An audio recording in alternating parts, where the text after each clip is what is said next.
Very info.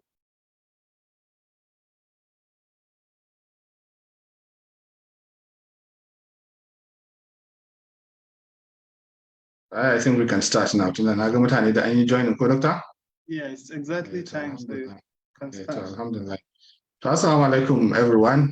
My name is Tariq Ahmed, and as always, on behalf of the organizing committee, AYNP, it is my honor and privilege to welcome you all to this timely and pertinent session on skills rather than just degrees. And as you've seen in the advertorials, today we are honored to have in our midst Professor Isa Ali Ibrahim, the First Minister of Digital Economy of the Federal Republic of Nigeria, who will help us understand really why it is crucial to focus not only on academic accomplishments, but on highly sought out fourth industrial revolution skills, such as complex problem solving, critical thinking, creativity, emotional intelligence, and many more. So thank you very much for honoring our invitation, sir. And our agenda, as many of you might already be familiar with, will begin usually by hearing from Dr. Yakubu Uddin, who will give us a short opening remarks, and then also talk us through how we can get involved with the Airwave mentorship program. Subsequently, we'll hear from our mentor, Professor Rabia Sadiq Saeed, who will welcome our special guest and also advise us all on how we can really get the best out of this session today. And then, of course, we'll hear from our special guest, Professor Isa Ali Ibrahim, for about an hour, and then we'll have a Q&A session after his talk. So without taking much of your time, I'll just pass on the virtual mic to Dr.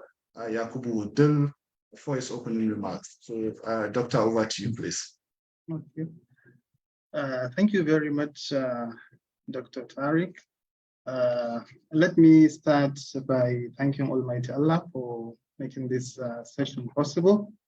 I would also like to send our profound gratitude to our mentor, Professor Isa Ali Pantami, who also is our role model, for honoring this invitation.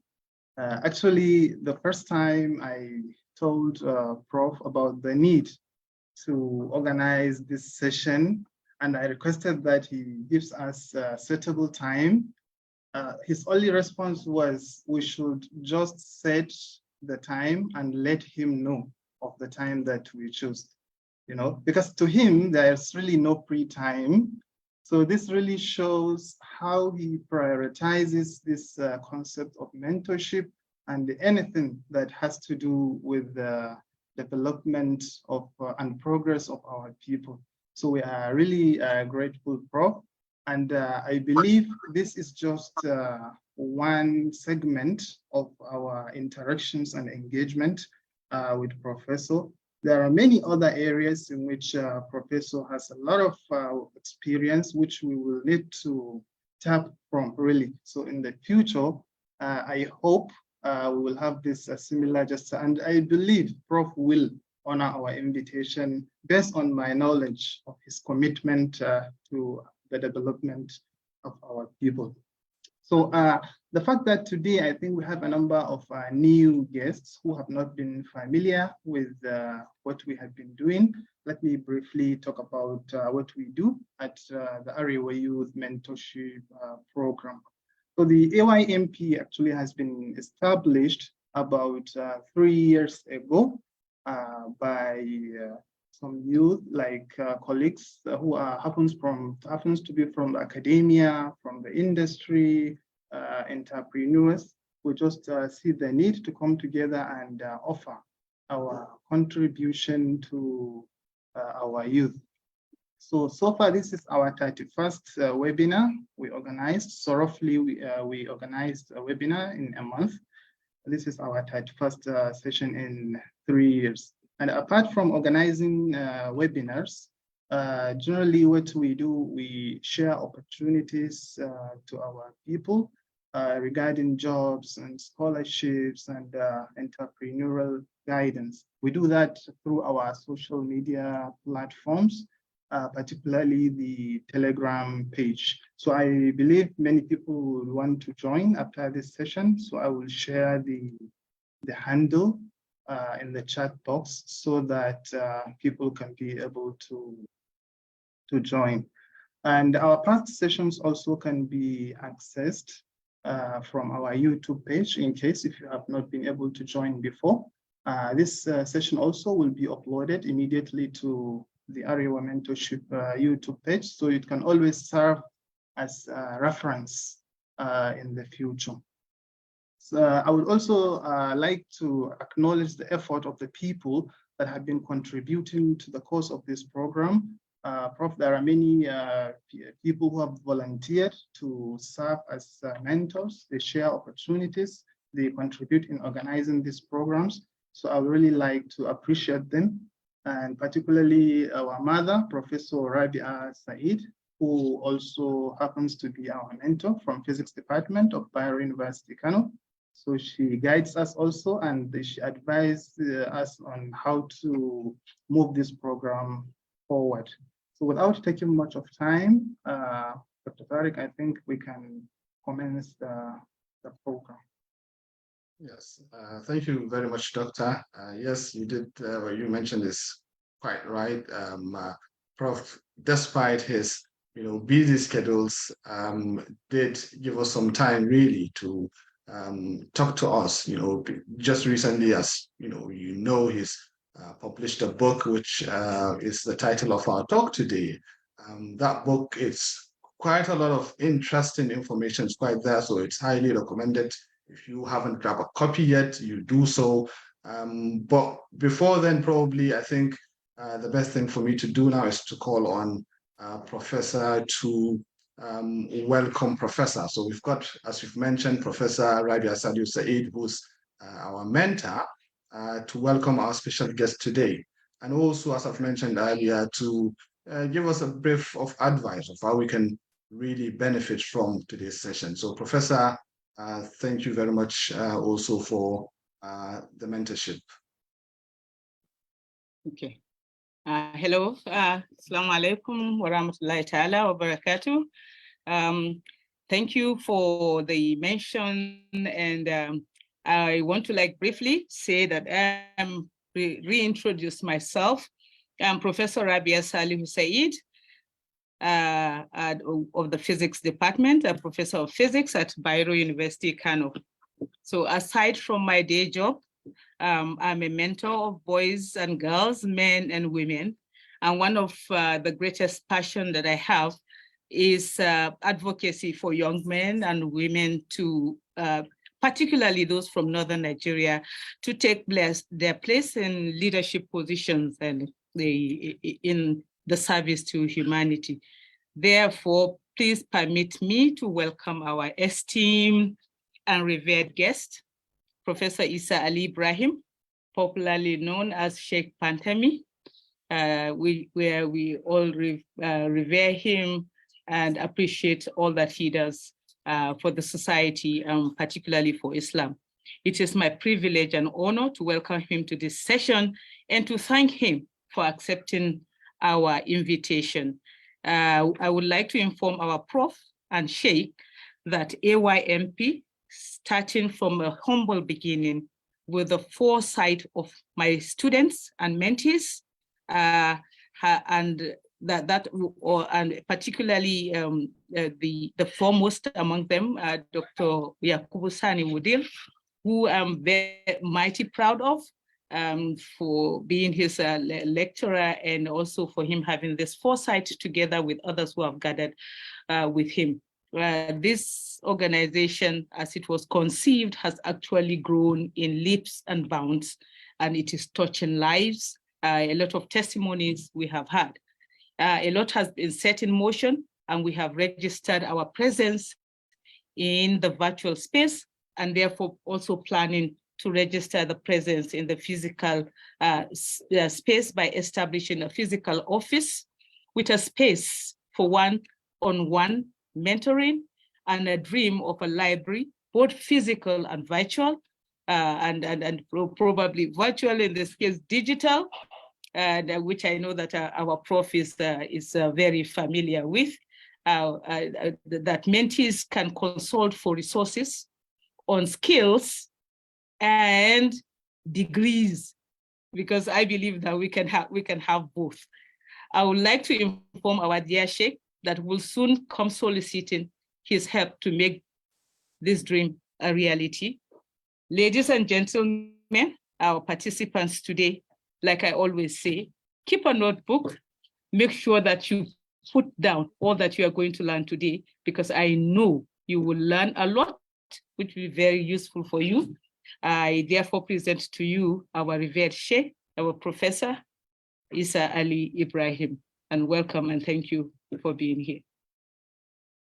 Thank you very much, Prof. Yes, I do have, based on your suggestion, I have got my paper and my pen just to take notes of all the interesting talk that we'll hear today. So thank you very much, Prof. Right. Really, while I was preparing this, moderation, I thought about where's the best place to start, and I felt probably by citing this famous book, Skills Rather Than Just Degrees, where Prof highlighted that many people find it difficult to get a job they seek even after years of studies. And at the same time, you've got all these employers that have, all these job openings as well that they want to fill in, but then most of the applicants that do put in those applications don't have the required skills in order to fill those jobs. So clearly, as is mentioned, there's a clear mismatch between what employers are looking for and what potential employees have to offer. So really, there's quite a number of questions. How do we bridge, first of all, this gap between what I've just mentioned, the skills that are needed and what potential employers do have, or rather employees do have, and what sort of strategies do we need in order to follow, in order to bridge this gap that we've just mentioned? What have other organizations, what have other countries done in order to bridge this gap? And similarly, what approaches do tech-driven cities like the Silicon Valley or the Shenzhen in China follow in order to accelerate the adoption of these skills? Other questions include what partnership with academia have, or what role does it play in bridging this gap? What about corporate social responsibility? How does it fit into the puzzle? What has the Nigerian government done under the leadership of the Honorable Minister? Now, today's session is aimed to answer some and many more of these questions, even though I know the last one, the Honorable Minister might not explicitly answer the question due to his humbleness, but I'm sure we'll hear about some of the strategies that they've developed. So I think at this juncture, I would like to welcome once again Professor Isa Ali Ibrahim. But before then, I think maybe a short introduction. Again, I think, talking through the achievements of Prof, it's a lecture on its own. So I do apologize for cutting your CV short, Prof. I've got a few pages which I've cut down. So Professor Isa Ali Ibrahim was born in Pantami of Gombe State, Nigeria, and he was the Minister of Communication and the first ever Minister of Digital Economy of the Federal Republic of Nigeria, a position that he held from 2019 to 2023.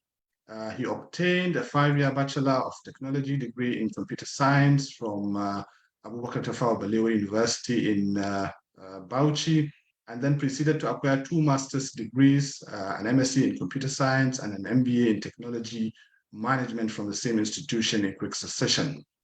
He then went on to Robert Gordon University in Aberdeen, where he obtained a 1-year postgraduate certificate in research methods and then a PhD in computer information systems. Professor Ibrahim teaches cybersecurity and information security and also supervises postgraduate research students and partake in community service as the first professor of cybersecurity in the Federal University of Technology in Imo State. And he took the appointment since March 2021, and he is also the first professor of cybersecurity from the northern part of the country. He has the distinction of being the first and only African so far to be certified as a fellow of the UK Chartered Institute of Information Security amongst 89 other fellows. He was also appointed by the International Telecommunications Union as the chairman of the World Summit of the Information Security 2022, and his tenure did mark an outstanding transformation of the program, as it was attested by the Secretary General and other top-ranking officials of the United Nations. Now, prior to his appointment as a minister, he was the Chief Information Technology Officer of Nigeria, and the Director General, the Chief Executive Officer of the National Information Technology Development Agency, which is NITDA, which has a strong mandate on research, regulation, and development of information technology. As Nigeria's inaugural Minister of Digital Economy, Professor Ibrahim's tenure was marked by remarkable achievements. He introduced a national digital economy policy and strategy and the National Broadband Plan, among other initiatives. And within just about 3 years, he crafted over 23 national policies, leading to pivotal development, like the first National Center for Artificial Intelligence and Robotics in 2021. The strategies such as the revised National Name SIM registration policy that blocked over 2.4 million unregistered SIM cards and enrolled 100 million citizens on the National Identity Database significantly boosted cybersecurity. With his guidance, the communications and digital economy sector saw an unmatched influx of new policies and over 4,300 successful projects under parastatal agencies which he supervised. His exceptional achievement and performance was applauded internationally with distinctions in all the ministerial deliverables, a testament to his dedication and brilliance. Once again, as I've mentioned, I do apologize for cutting your CV short, sir, but in terms of certifications, Professor did hold several certifications from prestigious institutions, such as Certificate in Digital Transformation from Harvard University, Digital Strategy from both MIT and Institute of Management Development, Lausanne in Switzerland, Strategic Leadership from Oxford University, Bespoke Session on Lawmaking at Sussex Law, and the University of Cambridge Certification in Management, among others. Furthermore, Professor is a recipient of several awards, both nationally and internationally. He was conferred with the prestigious Commander of the Order of Niger in May of 2023, and he's also the Chief Digital Officer of the Federation. He's a well-sought-after speaker delivering convocations, graduations, lectures, and several public and private universities, in several public as well as private universities.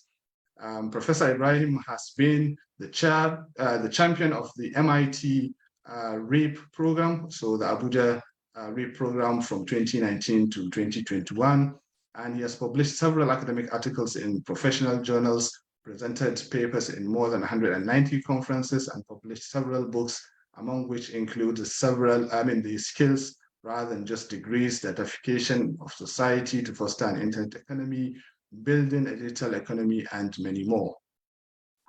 Professor is also popularly known as the digital minister. He is a global IT citizen, a chartered computer scientist, a chartered cybersecurity expert, and also a fellow of several institutions as well as societies. He is happily married with children. So thank you very much once again for honoring our invitation, sir. I'll give you the floor now. Thank you very much. The coordinator of the Arewa Youth Mentorship Program, Dr. Yakubu Sani Udil, and also the moderator who has overblown my trumpet, Dr. Tariq Ahmed Galadanchi, our elder sister here with us, Professor from Bayero University, Kano, other academics, industry players, policy makers, youth, entrepreneurs. Good afternoon to all of you. And Assalamu alaikum wa rahmatullahi wa barakatuh. May Allah's peace, mercy, and blessings be upon you. Firstly, permit me to begin by commending the effort of Arewa Youth Mentorship Program or Forum for inviting me to join you here virtually and also discuss even superficially the book I have recently authored entitled Skills Rather Than Just Degrees. Furthermore, I once again use the opportunity to commend this very important initiative on the of Arewa Youth Mentorship Program. Particularly, if there is one thing that is missing in Nigeria, particularly in northern Nigeria, that has created a huge gap between successful citizens and others, is lack of mentorship. There is a huge gap today between citizens that are so far successful in life and those that are struggling to be successful. That gap can easily be bridged by a mentorship program where we invite our youth, we discuss with them, we allow them to ask questions, to criticize constructively, and also we guide them through the process. It is because of this I personally commend this initiative, and I'm very proud to be part and parcel of it. In addition, I'm not here to make any presentation, but rather I'm only here to present the book, why the book was authored, and also to go superficially through the content and maybe point out some important areas that I think are very relevant to us here. And in the end, I would appreciate if an ample time is given to those who joined us online. I can see here, even the house is full. And just before starting, I discovered even online through a page bearing my name with over 1,300, more than 1,300 followers among many other platforms. So I'm more interested in making this program to be like an engagement, because there could be questions, there could be misconceptions, there could be guidance needed, so that through answering questions, I will be able to address all these issues. Prior to that, I begin by presenting the book to all of you here, which is Skills Rather Than Just Degrees. And I know it is available on Amazon and other e-commerce platforms if you are willing to buy. This book was unveiled and launched on the 24th November 2022 at the Transcorp Hilton here, Abuja. During the unveiling of the book, the Executive Secretary of the National Universities Commission was there. Executive Secretary of National Technical Board was also there. The Executive Secretary of NCCE was there in charge of colleges of education, and in attendance around 22 university vice chancellors attended the event. In addition to other academics and government officials, the vice chancellor of ABU, I believe, was there. BUK was there. That of Amfordio University was there. Gashua Federal University was also there. From the south, I believe the vice chancellor of University of Lagos was there. That of Port Harcourt was there. That of University of Ibadan was also there, among many other vice chancellors. Around 22 vice chancellors attended the event, some even from private universities. So actually, I'm only here to present my own advocacy, what I call paradigm shift. It is all about challenging us to make a shift from where we are to another position. As our elder sister, our professor of physics earlier mentioned, even the book emphasizes more on combining the two. The book is not in any way condemning certificates, but rather the book is agitating that acquiring an empty certificate today is not enough. Even if certificate becomes your own path of getting a job, that empty certificate will not in any way make it possible for you to do the job. Your career progression requires many skills. So our focus is to ensure that our certificates are not empty. That is what the book advocates, to ensure that certificates are not empty. And secondly, they are not only theoretical. And thirdly, to convince ourselves that certificates may expire today. They may not expire officially and formally, but if you acquire a certificate without developing your skills, after a period of time, most probably the knowledge you acquired in the university could not be the up-to-date knowledge when it comes to doing your job or what employers are looking for. So by implication, again, even if you acquire a certificate, that should not be the end of your studies. But the way our environment are changes, the way job requirements are changing, you should ensure that even after the certificate, you continue to build on that and acquire many more skills, whether it is hard skills or soft skills or even social skills. As mentioned by the moderator, Dr. Tariq Ahmed, I also attended many institutions, and with all sense of humility, I acquired certificates from degree to MSc to MBA to PhD, and I was blessed to also attend most of the most recognized universities globally. I was in Harvard University, University of Oxford, Cambridge University, MIT, and IMD, and I even served as the champion of Massachusetts Institute of Technology for 2 years. This is also another academic, industry, and government position where we brought together government institutions, academia, and industry to work on certain projects. So actually, what the book advocates is actually, firstly, to ensure that our degrees are not empty. Secondly, during our learning, we should not unnecessarily restrict ourselves to what is being taught in our classes while in university or any higher institutions of learning.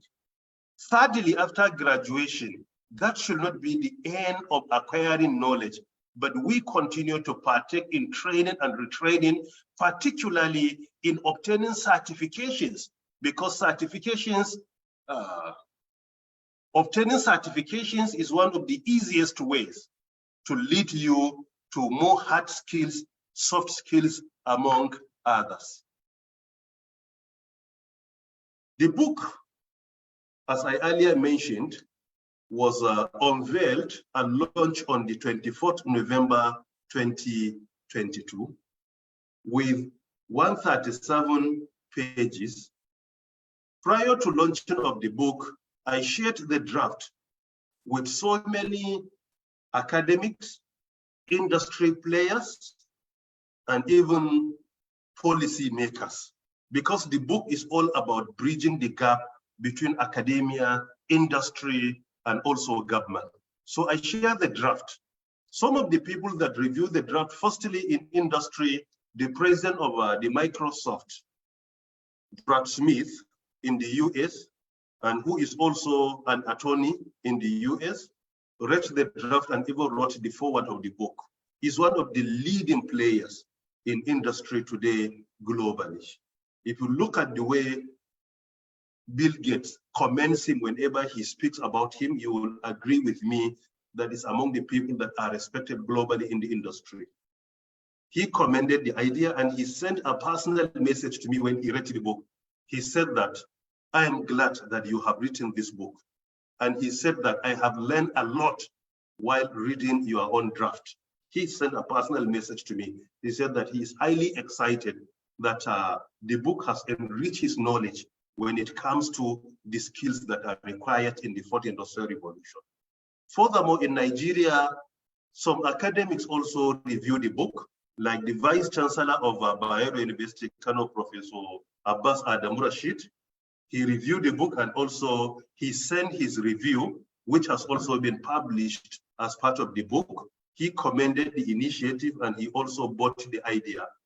The Vice Chancellor of University of Port Harcourt, Professor Ounari Abraham George-Will, reviewed the book also, and he wrote his own review, which has also been published along with the book is inside.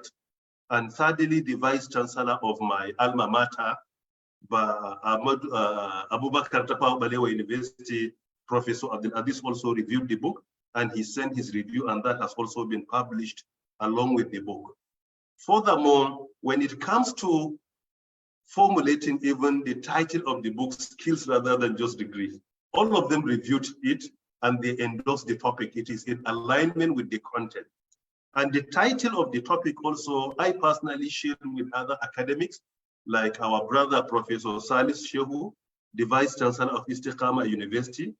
He endorsed the title of the book. And also I shared it with Professor Adeyolu Akande, who is another professor also from Oyo State. He reviewed the title of the book, he endorsed, all of them endorsed it. So this is only to show that the book has not only been published by the author, but I brought together people from academia, industry, and policy makers. When it comes to policy makers, I shared it also with His Excellency Babatunde Raji Fashola, the former governor of Lagos State, a senior advocate of Nigeria, among others. All of them reviewed it from government and also endorsed the content. So this is just in summary to show to us that the concept is not only of the author, but rather the author shared even the draft with other experts in government, academia, and industry in order to ensure that we are on the same page when it comes to that advocacy. Particularly, the book agitates for the implementation of a customized triple helix model. Triple helix model is all about bridging the gap and also promoting constant interaction between academia, industry, and government, most importantly, between academia and industry. So it is because of this that I ensure that all our stakeholders in academia, in government, in industry, at least are being represented in the crafting the concept and also in promoting the concept. In addition, in the book, there are 7 chapters. There is no time for me to speak on a larger scale, but I will only go briefly and outline certain things. And I do hope that an ample time, enough time is going to be given to the participants in order to at least comment on it, ask questions, and criticize constructively, because I'm here for it. If you have any disagreement, then you can come out and criticize before the author and allow him to defend himself. So it is an intellectual and academic discussion. Don't feel like maybe the author is your teacher or you respect him either academically, religiously, and otherwise. No, you are free to come. And if you know anybody also who doesn't share the same paradigm shift, before the end of the event, you may wish to invite him. Let him please join us to discuss what the book is all about, and let him come out and comment positively or negatively about the paradigm shift we are promoting. Furthermore, some of the major reasons that this book advocates is to shift and ensure that our institutions partake in this paradigm shift of producing potential employees to producing potential employers. Secondly, to ensure that the certificates we give to students, diploma, NCE, BSc, BTech, B Engineering, MSc, MBA, PhD are not empty. Thirdly, to also ensure that we prioritize skills while in university rather than theories. Fourthly, to also support in economic development and address the challenge of unemployment on one hand and unemployability on the other. Because sometimes in Nigeria, when we discuss the challenge of unemployment, we intentionally ignore the issue of unemployability. A situation where a student graduates, but he doesn't have the skills to be employed immediately to start the work. So there is a challenge of unemployment in Nigeria, in Africa, in many underdeveloped countries, and even the developed countries. But the challenge of unemployability is the most serious one. Why? Because some people have gone through the training, they obtain the certificate, but when they are employed, they will not be able to do the work. So this is the problem of unemployability. We have unemployed youth, there is no doubt about this. However, we must agree that we have unemployable youth as well. They will not be, they are unemployable.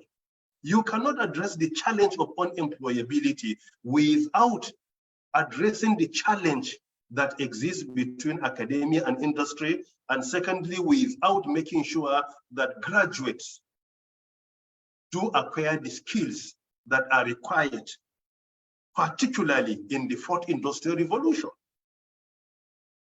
I will cite some two examples as I discussed in the book. Firstly, an example of Massachusetts Institute of Technology in the US. I serve as the champion of MIT. One of the concepts they have been promoting is prioritizing skills, particularly innovation and entrepreneurship. In 2016, there was a research conducted which has been entitled as MIT Nation. In that research, it was clearly mentioned that if MIT were to be a country,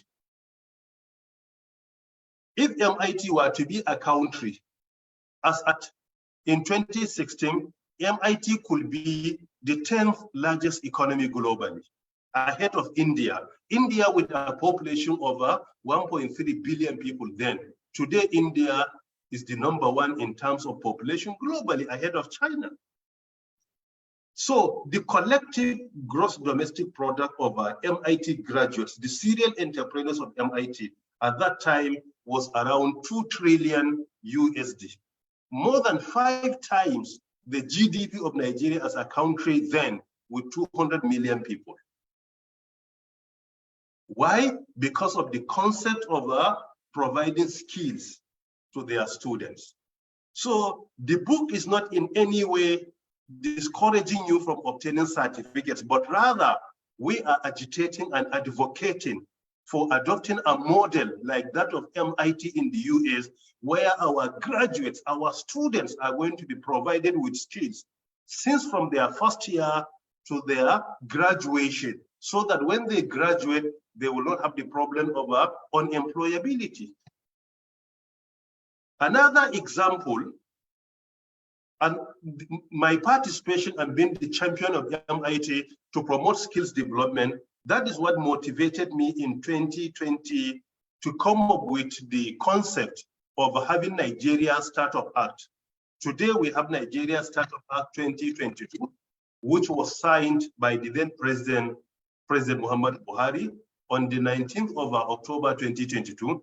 That, if you look at it in our area of ICT, it is all about providing the supports that are needed for our citizens to acquire skills.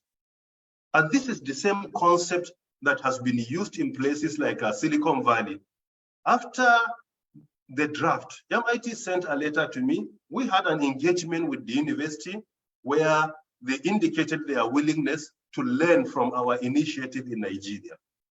Furthermore, another example is the Indian Institute of Technology, that is IIT.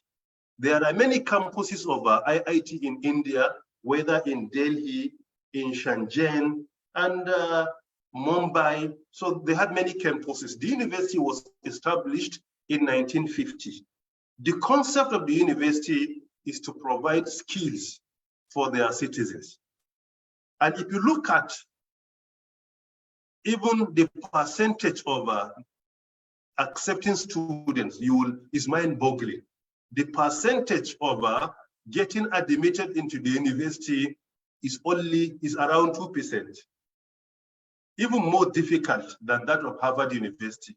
Today, if you look at the concept of IIT in India, you will discover, because of the way and manner they promote skills, many tech giants, many companies, global companies in the world, go to IIT India a year or two before students graduate. They even ask them to come and work for them. Most of them graduate while their own employment is waiting for them, even before graduation, some 2 years to their graduation. And secondly, the concept they promote in IIT is to also ensure that students do not focus only on becoming employees, but rather they focus more on becoming employers after graduation. Because of that concept being promoted by IIT in India, you will discover each graduate of IIT is averagely an employer of 100 people globally. Each graduate is not just an employee, but is an employer. And if you take the 30 major tech companies globally, you will discover that 28 out of 30 graduated from IIT or an institution that is an affiliate of IIT. 28 out of 30. Take, for instance, the CEO of Google came from IIT India. CEO of Microsoft from IIT India. CEO of Adobe came from IIT India. Many CEOs globally, 28 out of 30 came from that institution. Why? Because they ensure their students do obtain the skills that are required. Another concept of IIT is when you enroll as a student, from your first year, you will be challenged to come up with your startup, just like your company. You will go and register your company, your concept. Throughout your period of studying, you will be guided on how this startup will become successful. By the end, when you graduate from your university, automatically your company graduates along with you. So with any employment or not, you are automatically an employer after your graduation. That is why most of their graduates, immediately they graduate, you will discover they start employing others. And that is why you will discover that the economy of India is growing by the day. As at early this year, according to the International Monetary Fund, India was the 5th largest economy. Number 1, the US, number 2, China, number 3, it was Germany, but now Japan, number 4, Germany, number 5, India. And India was number 6 before, but now India is ahead of the United Kingdom. This is to show to us how this concept is yielding a positive result in other countries. And it is very important that we ensure that students do acquire skills. And even if your university or your polytechnic or college of education fails to give you the skills, this is not a reason why you should just sit down. There are 1,001 ways where you can obtain skills today. Instead of wasting your time sometimes on the Facebook or Twitter or Instagram or WhatsApp, there are so many beneficial programs being conducted by Harvard or MIT or Cambridge or Oxford online. You can follow them. there are many certifications for free.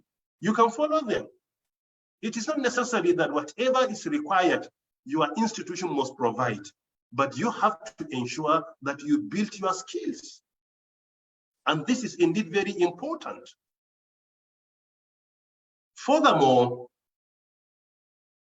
the issue of we can safely categorize skills into 2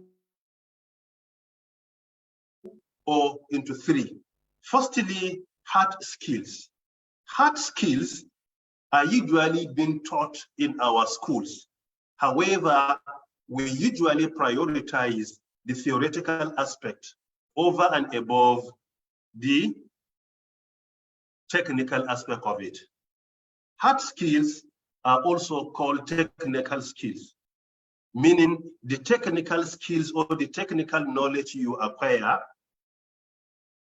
sometimes through hands-on training, like programming, how you write a program, or mathematical skills, how to solve certain problems, or skills in physics, where you try to solve certain problems in physics, or blockchain technology as part of the fourth industrial revolution, or artificial intelligence, or robotics, cloud computing, among many others.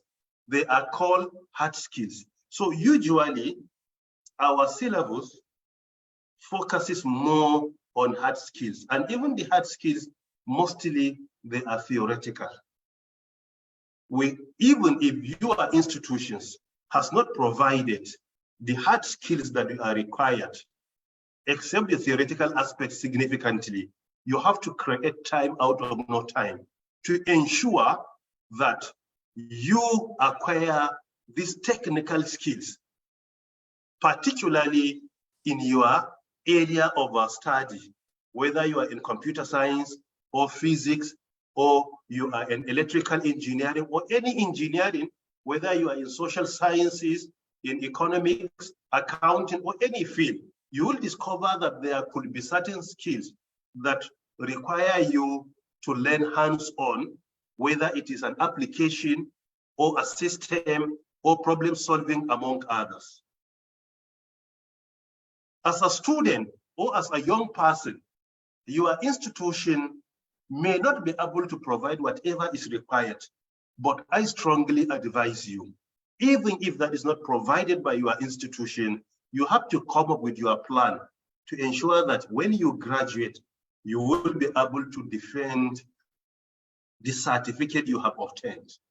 Let us remember that the priority of attending an institution is not just the unit certificate, but rather the knowledge, the education you acquire through the years you spend, not only the certificate. Because this misconception must be corrected. Only last year, I don't want to mention the university and the personality, but we have all read. A graduate of a university went to that university with his certificate that since his graduation, he couldn't find any job. So let the university refund his school fees, and he was willing to give them the certificate. So look at our wrong perception. University is not only to give you a certificate, but to ensure you go through a training. That certificate is just to validate the training you have attained in that institution, the education you have obtained, but it's not the target. The target is the knowledge. The certificate is only to validate. It's just like an evidence that you have attended that institution, but it's not the priority. The priority is what you are being taught in school. That is the priority. And that is why even on the certificate, it is clearly written that the certificate is awarded to you in learning, in character and learning. Look at it, in character and learning. So the student did not return, or the graduate did not return the training or education he acquired from the university, but he returned the certificate. So this is a misconception that we must address. And today, most of our youth forget about the importance of that training they are going through. They only focus on the certificates. If a teacher comes into their class or a lecturer comes into their class and say, there are two alternatives. You either attend the course, and at the end of the semester, any grade you get, I will award it to you. Or you leave the class throughout the semester without attending any classes, without writing any test or exam. And at the end of it, I will give you B as your grade. Many students will decide not to attend the class, and at the end of the semester, they will be given B grade. That is better for them. Why? Because we prioritize grades and certificates over and above the training, education, and knowledge being provided to us while in schools. So the certificate is not the priority. Certificate is only to validate what we have been taught. If you buy a car today, there is a receipt. Receipt only is not what you buy, but it's just an indication that you have purchased this car. If you go to a hospital, you pay a certain amount of money for a medical treatment, usually there could be a receipt. Either that one to be given to you in hard copy or in soft copy. In any situation, you are not paying for the receipt, but for the services to be provided for you. The same in a hotel. So the paper given to you is an evidence that you have attended these institutions and you have gone through this training. We should avoid prioritizing it and focus more on the training. And to show to us that many developed countries are adopting this paradigm shift. In June 2020, the then president of the US, President Donald Trump, signed an executive order directing the largest employer of labor in the US to prioritize skills in the process of employment over and above paper certificates. Why? Because skills can do the work. Paper certificate without skills cannot do the work. And the aim is to ensure that the work is done. So in the US today, they have an executive order that was signed in June 2022, prioritizing skills over an empty paper certificate.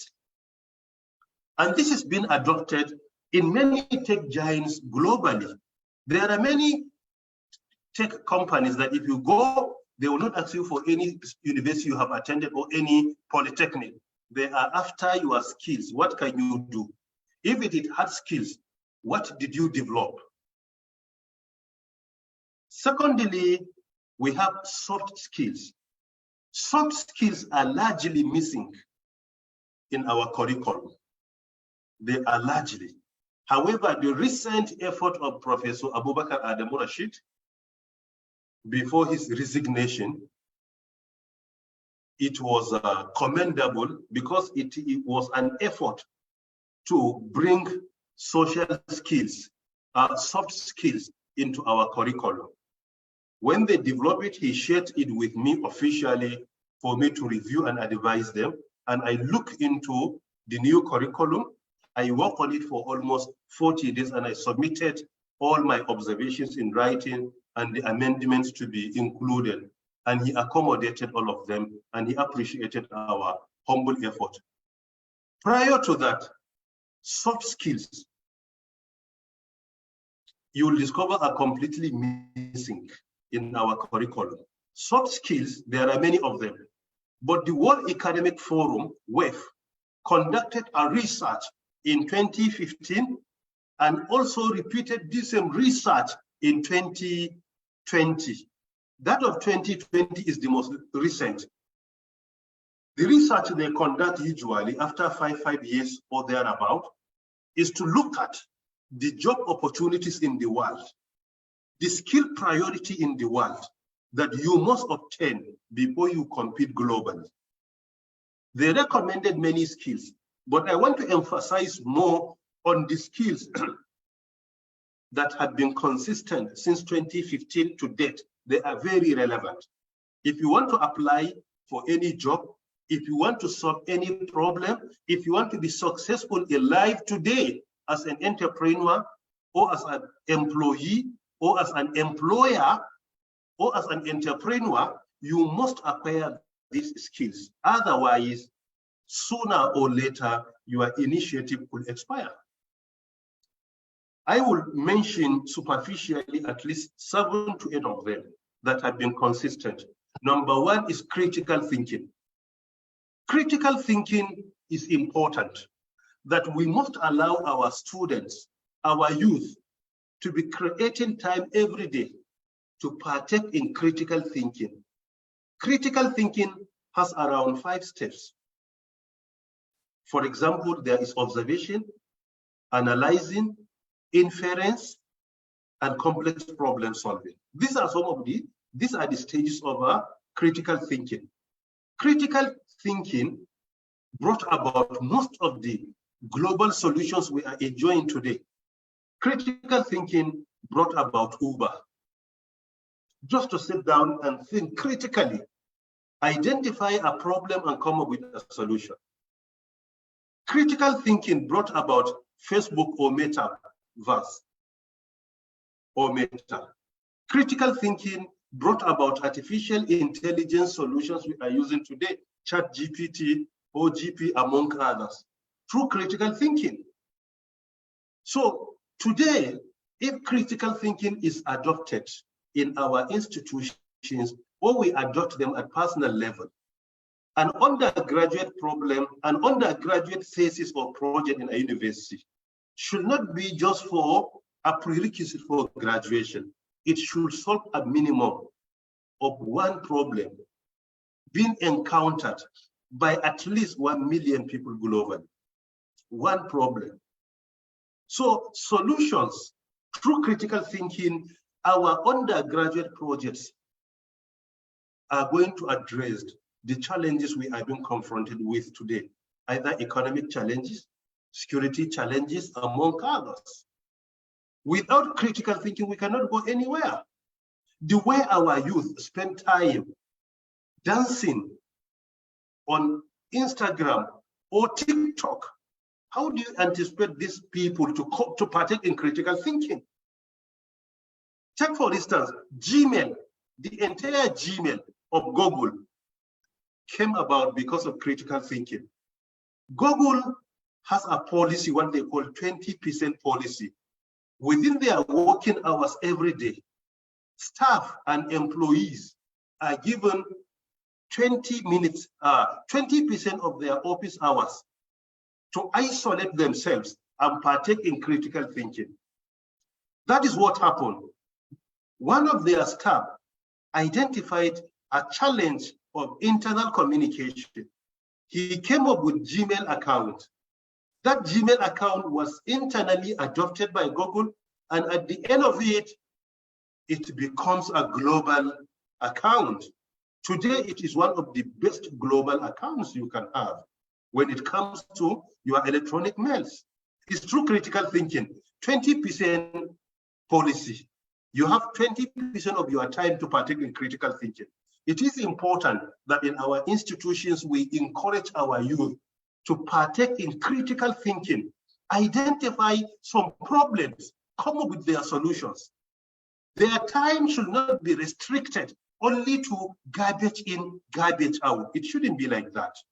Only to memorize maybe your class lectures and pass an examination. No, we have to challenge them to use their intellect to partake in critical thinking and come up with some solutions to complex problems we have been encountered with. And this is indeed very important. So critical thinking is key. There is no success today without critical thinking. Number 2, complex problem solving. After partaking in critical thinking, you have to identify complex problem and make an attempt to solve it. Complex problem. This is indeed very important as well. It's through complex problem solving. Today we have Amazon. Jeffrey Bezos came up with the idea of Amazon around 1994. Up to 2003, 9 to 10 years without making a profit of $1. But he was very consistent and steadfast. By 2017, he became the richest person in the world. He doesn't have any shop where you go and purchase. He only establishes a platform and maintains it, where potential buyers on one hand and potential sellers on the other interact. And through their interaction and transaction, he gets something out of it. And through that process, he he became the richest person in the world. Why?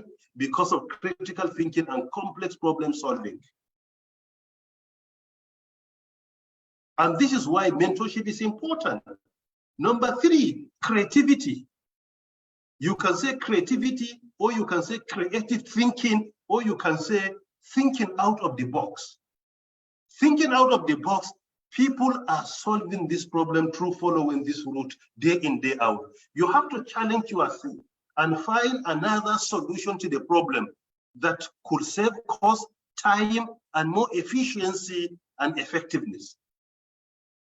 So this is what creativity is all about, thinking out of the box. When I was appointed in a public office, I inherited 9 challenges in our sector where all people believe that these problems had no solution. When I came on board through creative thinking, all these problems were solved within the first 1 year, all of them. So try to delete the word impossible in your dictionary. Try to delete it. Try to be optimistic. It's important. If you are not optimistic, you could be wise. Any problem, this is impossible, impossible. People that are saying impossible, they could be wise in saving their energy, but they will never provide a solution to the world. So try to be optimistic. Any problem must have a solution. Don't agree that this is not possible. No, we must try another solution. Try to come up with the possible solutions to it. That is why thinking out of the box is critical. There is no problem that has only one solution. If this solution is not applicable, try to find another solution to that problem. Ignoring the problem will never be a solution, but finding a solution to it is necessary. So creative thinking or creativity or thinking out of the box is important. And this is what they promote in MIT and in IIT, the 2 institutions I earlier cited. You will discover that any problem, you will be challenged to think out of the box and provide a solution to it. Number 4 is coordinating with others. Coordinating, to learn how to coordinate. And this is also very important, to know how to coordinate with others while working at higher level, at lower level. Why? Because there is what is called collaborative thinking. Collaborative thinking is not just about you to think alone. No, there are some problems that require 2, 3, 4 or more people to interact, work together and find a solution to it. That is why coordination today is a very important soft skills, because soft skills are not technical. They are more of a behavioral and interpersonal habits you display. Your behavioral habits and your interpersonal habits. They're very important. So coordinating with others is also very important. Many systems fail due to lack of coordination. Coordination with others also brings about your connection. Sometimes people fail to realize even the connection you have with other people that you think they can intervene and help you at certain times is part of soft skills. The connection you have with people that, okay, you are trying to solve this problem and you need someone's intervention, either technically, physically, logically, or any form. That connection is a skill. That is why IBM conducted a research. They say career management success has 3 ingredients. They say number 1 is your performance. Number 2, your image. Number 3 is exposure. Exposure is coordination. And they say exposure carries 60% of your success. So coordinating with others, how to interact, the quality of your network, that when there is a challenge, the people you can reach out to intervene in their area, that is what we call connection in Nigerian language. It's a skill. And it's part of your coordinating with others. These others could be your mate, could be superior, could be your subordinates, and they could be anywhere. So coordinating with others is also very important. Take, for instance, coordinating with others, salvage Mark Zuckerberg. When he was a university student, he came up with the idea of Facebook. And he got the idea of Facebook from a Nigerian, as he personally admitted. Mark Zuckerberg got the idea from a Nigerian. He personally admitted. So when he got that idea on how to come up with that solution to a problem, he got the idea from a Nigerian living in the United States of America.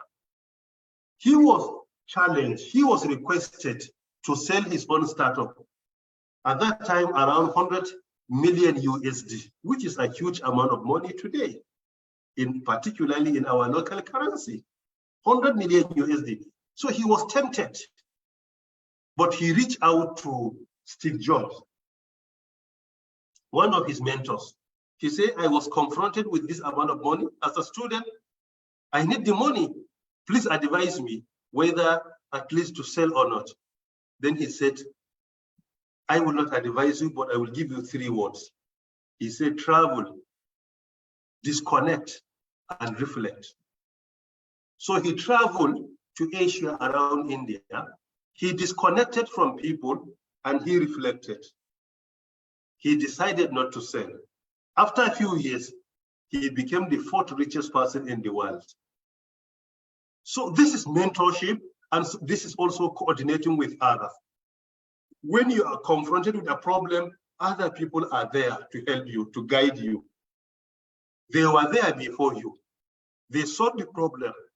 By mentoring you, they will provide a solution to you that will save your time, your energy, and will also minimize your mistakes, among others. So coordinating with others. Number 5 also is project management. How to manage a problem, a project. That project could be formal project, could be informal project. How you manage your project is another very important soft skills. Any project you embark on, your studies is a project. Your business activities is another project. Your career is your project. Building your house is your project.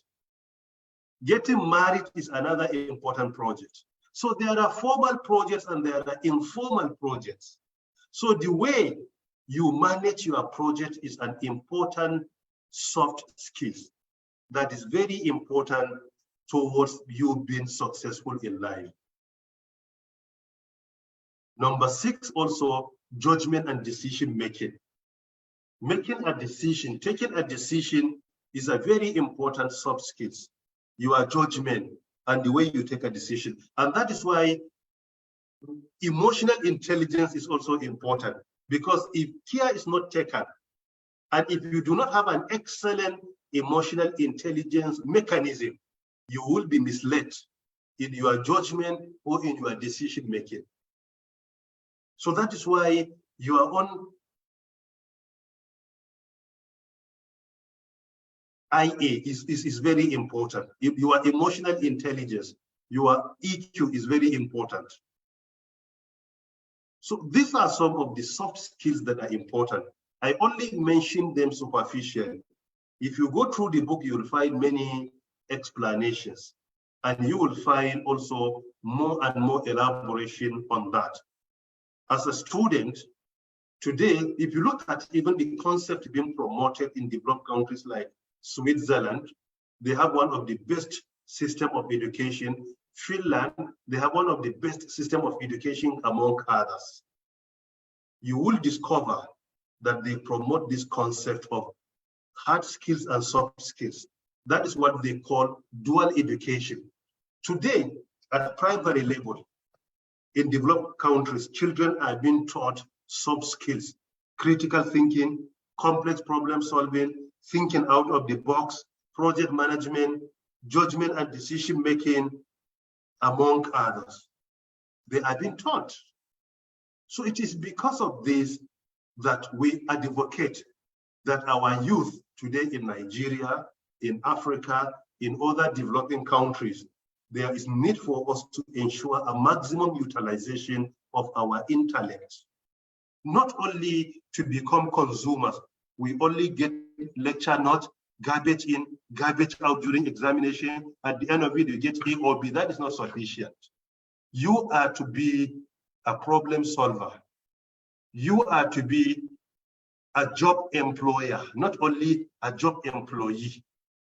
You are not in any way being requested to follow solutions provided by others only.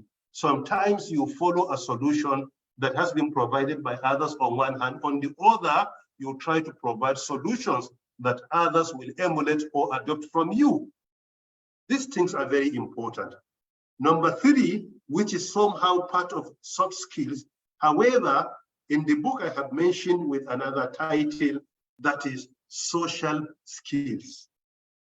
Social skills are also important. Social skills are the skills that we use every day in our interaction and communicating with others. They are called social skills. We interact, we communicate with others. They are very important because first impression lasts long. When you interact with people, ensure that you leave a good impression in their hearts about your personality. Through your generosity, your kindness, through your humility, through your respect for others.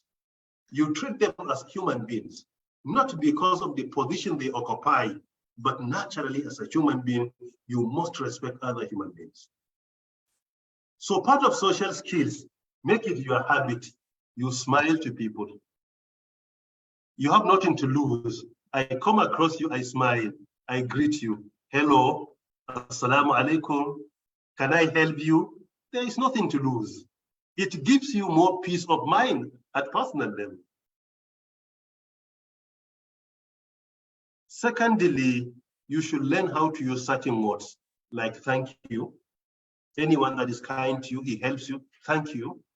Your lecturer, your student, your friend, your neighbor, you don't know him, but he helps you, thank you.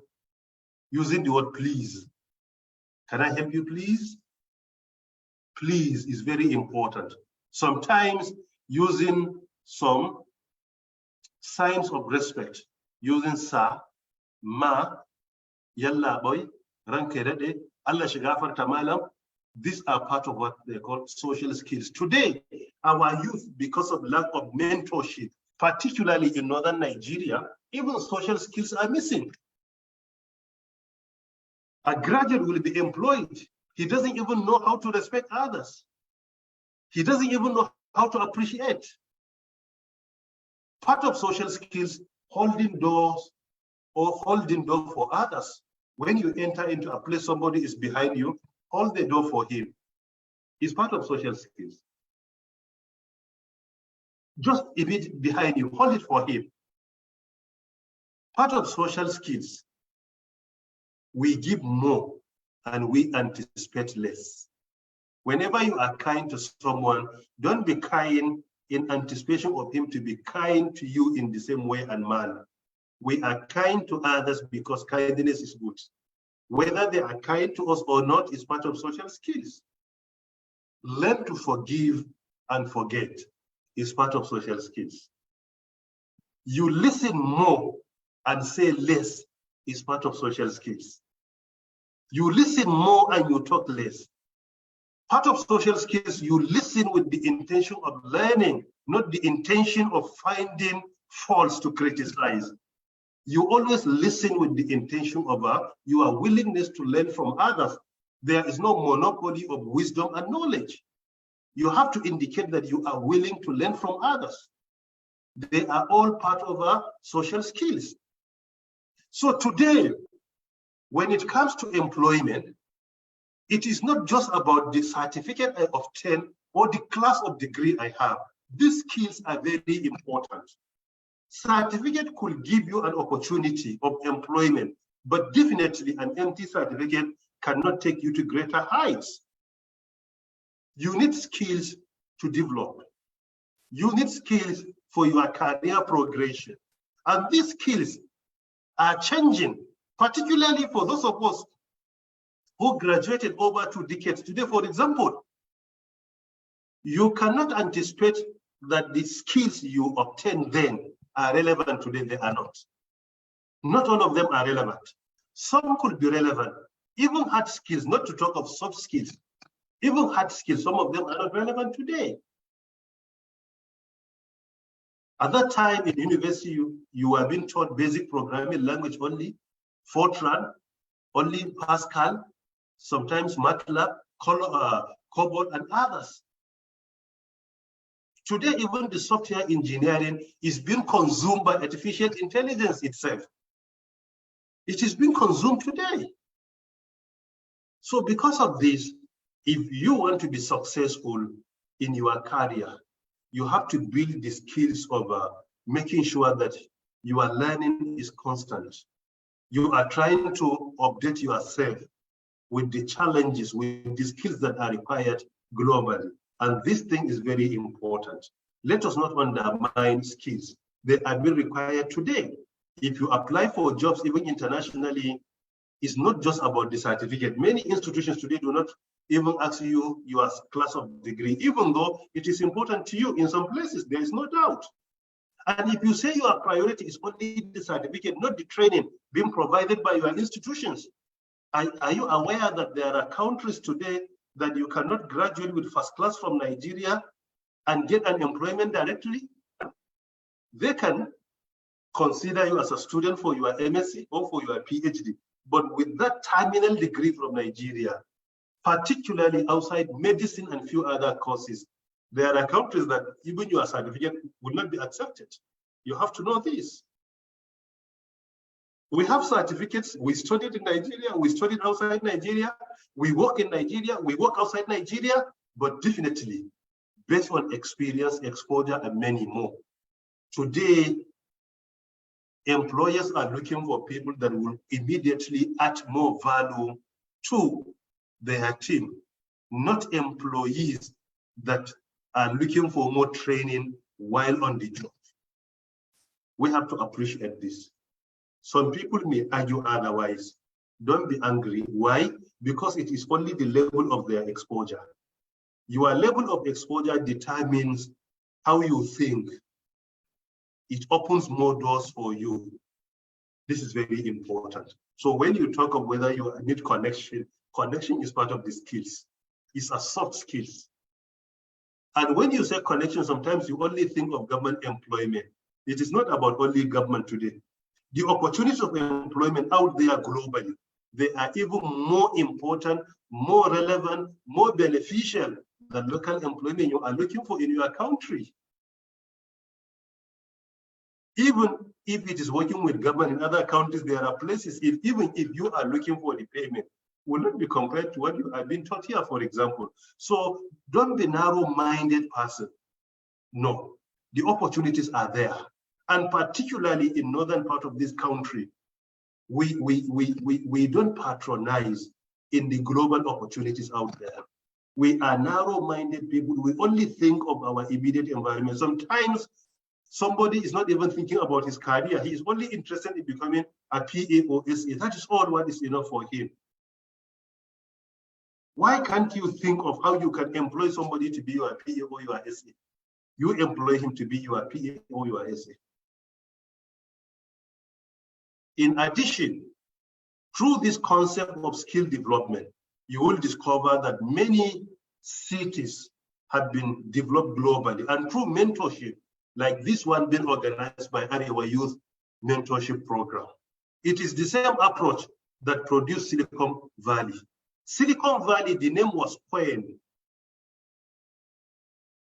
in 1972. When some silicon chips were used in developing semiconductors. From that name of silicon chips and semiconductors, Silicon Valley was coined. Today, Silicon Valley in America, because of mentorship there, you'll discover that there is no way to success without mentorship. I say it and I repeat it, no way to success without mentorship. It is not possible. the coordinator of this program, Dr. Yakubu, mentioned our elder sister, Professor of Physics from BUK, as his mentor. And he also mentioned the speaker today as his mentor. At least in Nigerian context and anywhere in the world, Dr. Yakubu is successful in life. Still, he feels he needs mentorship. So by implication, your mentor should be someone's mentee. We mentor others, but still we have our mentors in our life. That in certain situations, we reach out to them for guidance, and they provide the guidance we need. It's true mentorship and promotion of this industry and academia relationship brought about Silicon Valley. Today, if Silicon Valley were to be a country, as at 2022, it could have the highest GDP per capita or GDP per head globally. Because Luxembourg in Europe in 2020 was #1 in the world GDP per head with an 116,000 USD per head. Silicon Valley, if it were to be a country, even then it will have around 128,000 USD per head. By implication, $12,000 per head ahead of even Luxembourg, the country with the highest GDP per head in the world. Why? Because of making sure of this academia and industry relationship. You get skills, hard skills, soft skills, social skills, and there are mentors there every day to guide you. Mentorship. Take for instance, Bill Gates. Bill Gates was mentored by Warren Buffett. Warren Buffett is the most successful investor in modern history. Even recently, when there was a crash of some banks in the US, like the Silicon Bank, the US government reached out to Warren Buffett for guidance. The economy was in problem. So immediately they reached out to him how to turn things around. Look at even government of the US was being mentored by Warren Buffett. Mark Zuckerberg was mentored by Steve Jobs, among others. Steve Jobs, one of the co-founders of Apple. So you will not find a successful person without mentors. And we have to humble ourselves and be willing to learn.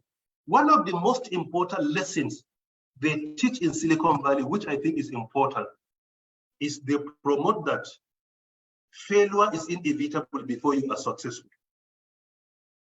2, don't consider failure as an opposite of success, but rather failure is the foundation of success. Because one setback should not discourage you. You have to keep on trying before you are successful. So each trial, you will discover you are building the foundation of your success. That is why they organize a conference annually where they mentor potential employees and entrepreneurs, people with their startups and students. They mentor them, fail fast, fail often. You will continue to fail until you are successful. That failure is not opposite to success, but it is the foundation of your success, and you have to consider it as such. Even the title of the conference is FailCon, meaning failure conference, to teach you how to accommodate failure. Jeffrey Bezos was mentored at Silicon Valley. If you look at the most successful investors, successful entrepreneurs among others, they were mentored in Silicon Valley. If you go to Shenzhen in India, Shenzhen in China, Shenzhen is another example. You will discover that there is mentorship. Look at the way the economy of India is developing. And they don't have problem of unemployability. Some even without certificates, they will come and do a work that people with certificate in the area cannot do it. So try to delete the word impossible in your dictionary. Failure once, twice, 3 times or more should not discourage you. Keep on trying until you are successful. Jack Ma in China, he applied to Harvard University 10 times without being accepted. He kept on trying. 3 years ago, he was the richest person in China. And if you look at successful leaders in the world today, they were mentored by others. Whether Muhammad Mahathir in Malaysia, whether the president of United Arab Emirates, whether the leadership in the Kingdom of Saudi Arabia, whether president in the US, like Barack Obama will admit to you his mentors. So mentorship is part of what I agitate in the book. There is a section particularly on mentorship. And I also outline clearly mentees and their mentors. And you'll discover the mentees are leading the world today. It is not about you, but people that are willing to allow you to climb their shoulder and see where you cannot see without being on their shoulder. This is indeed very important. So to save our time, I am of the opinion it is better to make it brief, since the book is available online on Amazon and other e-commerce platforms. If you go through, you'll discover more and more explanations about the issues I have discussed here. Continue with your studies. Acquire your certificate, but ensure the certificates are not empty. Secondly, I'm telling you based on experience that today, certificates alone are not enough. They are relevant. They could be relevant. They may be relevant, but they are not enough. When you acquire them, that should not be the end of your learning. Continue to learn, relearn, and unlearn. Learning should be throughout your life. Prioritize your skills development, particularly soft skills, and also your social skills.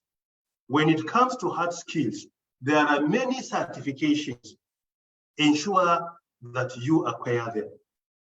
Your certificate is obtained through the formal education you enroll. But certifications give you more skills.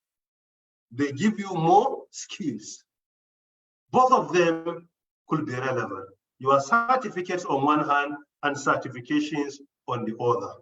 I am working on a book on certifications that will guide you to your success on hard skills, soft skills, and social skills. In addition, I have another book that could be out of the press, most probably end of this month or early next month, entitled A Scholar's Journey, Navigating Academia. I only documented my 20 years in the academia with hard skills, soft skills, and social skills. And if the book is available, I believe you will know.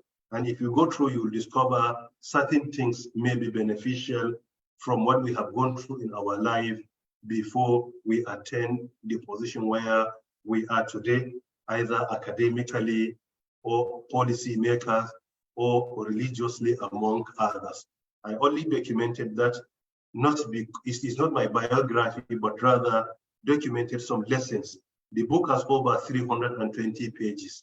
It's a bit bulky, but still very relevant, particularly to our younger ones that are willing to learn from the little experience we have acquired. And I believe that if you follow, you will avoid some of our mistakes, you will save your time and energy, and you will be more successful than us, because mentee is supposed to be more successful than his mentor. What your mentor learns in 40 years, he will teach you in 40 days. And this is indeed very important, to allow more time for participants to interact with them. I will appreciate the coordinator and the moderator to please allow them to come forward for that. So permit me to shut down my presentation from here without clearing the screen. Thank you very much for listening. Thank you very much, sir. Wow, what a wonderful talk. Usually, I do kind of summarize what speakers have said, but you've also done that job for me, sir. I guess because of that, academia expertise, you've already, spent quite some time provided a detailed talk, and then at the end of the day, summarized everything. So we really appreciate it. Thank you very much for that. Maybe I'll just pick on a few things that you've mentioned. Pertaining to some of the skills, you did classify the skills as you did in your book into hard as well as soft skills. And some of those skills you've mentioned, for example, when you're looking at the hard skills, you did mention that that could be mathematical skills, for example, programming skills, AI, cloud computing. These are sort of skills that we learn in our universities, but the problem is most of those tend to be a bit theoretical as well. So we have to kind of get the practical aspect of those skills as well. And then what you did mention is for students to really prioritize, getting those skills, not just focusing on the certificates. You did give an example where quite a number of students, if they're given the option to choose whether to, be participating in the class, get the skills, get the knowledge, and then be awarded the mark that they get at the end of the semester, as well as another option where they don't have to attend, all they have to do is just be awarded a pass. Quite a lot of students would do that, which is really, really unfortunate. And really, I think we'll have to switch that mentality from, just wanting to get the certificate just to graduate to really getting the skills. Now, in terms of soft skills, you've mentioned quite a number of soft skills. You did mention things like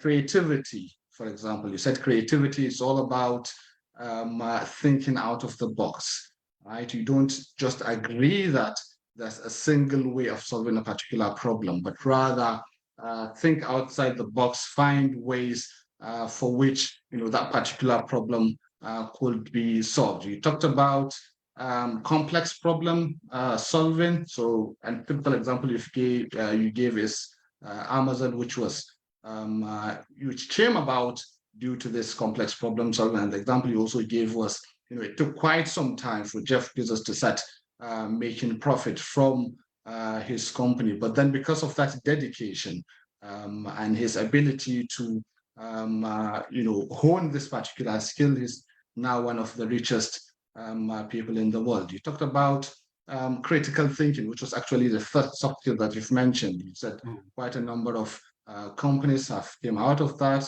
For example, Facebook, Uber, and a very important advice that you've given is for our graduate projects to focus on, solving a number of the challenges that we're focusing or that we're, experiencing, rather than just, getting some outdated research project. It should be problem centric, try to provide solution to the problems that people are facing. And one of the example you gave was how Gmail came about with, or rather Google came off with the policy of the 20% time policy, where the employees get to have time to critically think.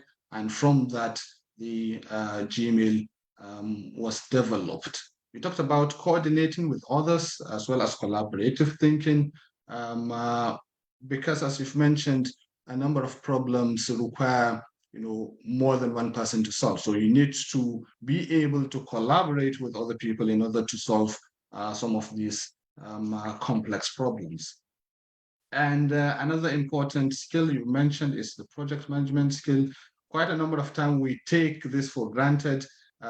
We have all the experience, as you've mentioned, things like building a house, getting married, but we don't really take those to be a project. We just focus on formal projects, but rather, what we need to start doing is to be honing those skills that we utilize in, those project management practices that we've encountered. We've also talked about judgment and decision, how, you talked about a number of countries like Switzerland, where they have a kind of a dual education system that looks at both the soft as well as the hard skills. Another important thing that you've mentioned is social skills. Now, this aren't just you can classify this in a way more to the soft skills, if I may do that, if you allow me to do that.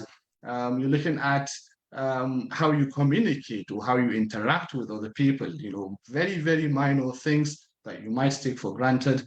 The need to be generous, to be kind, to have that humility.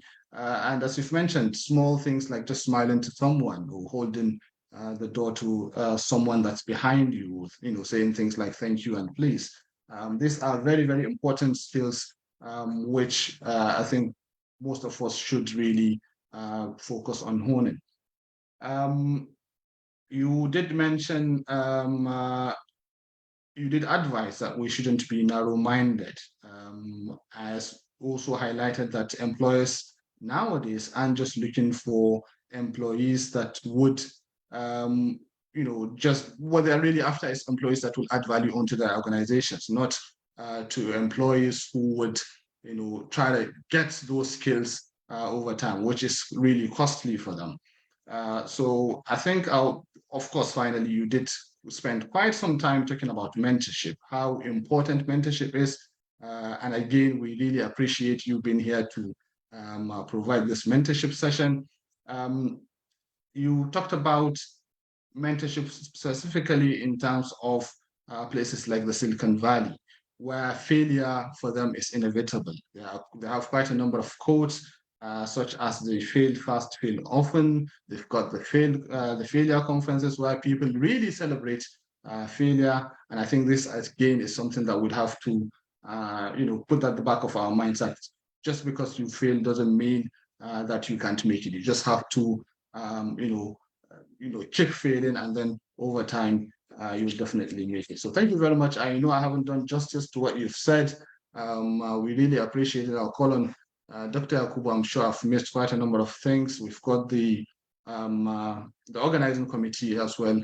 I'm sure there might be a thing or two that they might also pick on. So Dr. Yakubu, anything that I've missed on that you want to add on to that? Thank you very much, Dr. Tariq. I think you have done well, really, in summarizing the wonderful speech by Prof. I just remember that I was asking Prof if it's possible, maybe he could use slides, PowerPoint slides, to make his presentation. But then he said maybe he might not need it. Now I really understand why he would not need PowerPoint slides.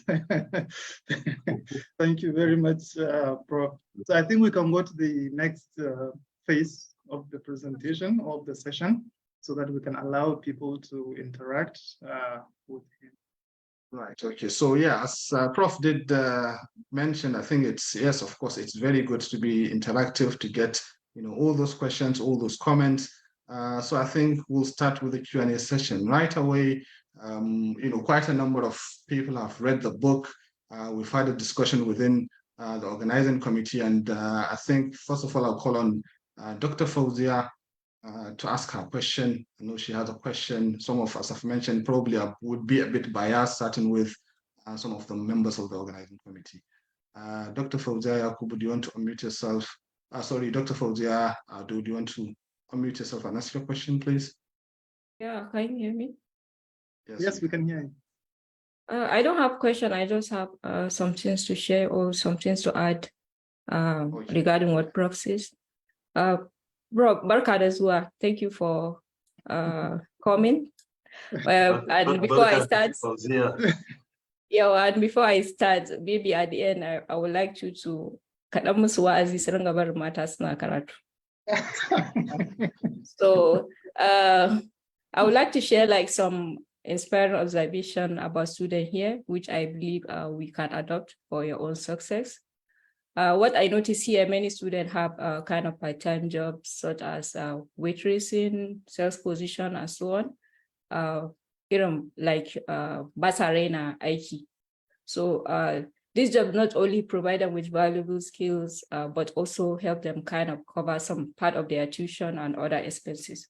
So I believe like I'm just calling on students, especially the ones that are complaining yanzu an ƙara tuition. So you can start maybe going working. You can go to like Sahar store, Quarry, and so on, and just go there and start doing some part-time job. Believe me, you will get some valuable skills there. So I believe by the time you finish your degree, you have all those kind of skills that Prof is talking about. And remember, it's just for you to present it in your CV. Sugarcoat it, for example. You can write, during my first degree at BUK, I work as a sales person at Sahar store. In that role, I suggested implementing Excel to track sales and customer data, leading to improve sales and accountability. So you have like, show that you have those experience, because some jobs like you will see, they will say they require, after you finish your NYSC, they will say they need like 2 years of experience, blah, blah. And then you'll be wondering, me that I just finished my degree, how am I going to get those experience? Believe me, you can get those experience as you are doing your degree. And also another thing I would like to share is I started getting computer skills during my secondary education. And even at that time, when my father was taking me to those computer school, I did not understand the impact. It's when I started getting jobs, I now understand why he was taking me to those computer school. Believe me, all the jobs I got, I can assure you, most of them is because of my computer skill. So thank you, Prof, for coming to give us this talk. And I hope we are all going to benefit this and work on it. Thank you. Thank you very much for that. That was wonderful. I noticed Prof was really nodding. Probably he might want to say a thing or two pertaining to what you've said. Prof, do you have any comment to make, or do you want us to move on with maybe get more questions first? Okay, you may wish to add one more thing. All right, thank you. Okay, is Maji here? Because Maji had I think a comment or a question to make as well.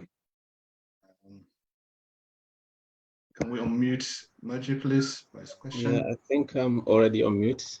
Okay. Yeah. All right. My name is Maji Haruna, and I just wanted to actually don't have much question, but I wanted to take a moment to thank Prof for joining us here, and also for giving us a very wonderful presentation, and for writing such an insightful book actually in this very time. I have read the book, and it has really helped me as well, despite that I have gone through several certification and do from BSc to PhD, and also make many other studies in a different institution.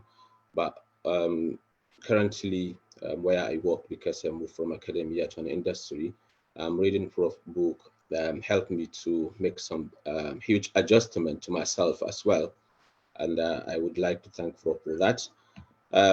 Also, from the book, actually, I have, I read through actually the future of the work that is currently, that we have seen a rapid change in the future of the work. So I wanted to ask Prof a question here, or want a Prof to make a remark, particularly to the government in Nigeria, or to the universities or state government, on how are they going to, or how are they planning to actually improve the situation to our youth, because we have already seen how the future of work is changing rapidly in the workplace. What are they planning at the moment in terms of meeting this world demand? We do lack a lot especially in the areas of innovation, and lack of creating some vocational and technical trainings. Previously, I know there are so many things like that in Nigeria, but I think we do have less of it at the moment. Can Prof please advise our university and the government in terms of making more effort to bring more changes in the sector, And another thing is maybe by creating more apprenticeship opportunities for our younger generations, because if we can have such opportunity, I believe there would be a lot of skills that be acquired by our future generation. I don't want to keep talking. Sorry to cut you off. Yes, sorry to cut Maybe you I off, would like to Doctor. stop here and thank Prof for his own time, and thank everyone for from the organizing committee and also those people who join us here. Thank you. Yeah, that's it for me. All right, thank you, Dr. Moji. Thank you very much. Prof, you've had those two comments and a question from Dr. Moji. I think I'll give you a floor to respond to that.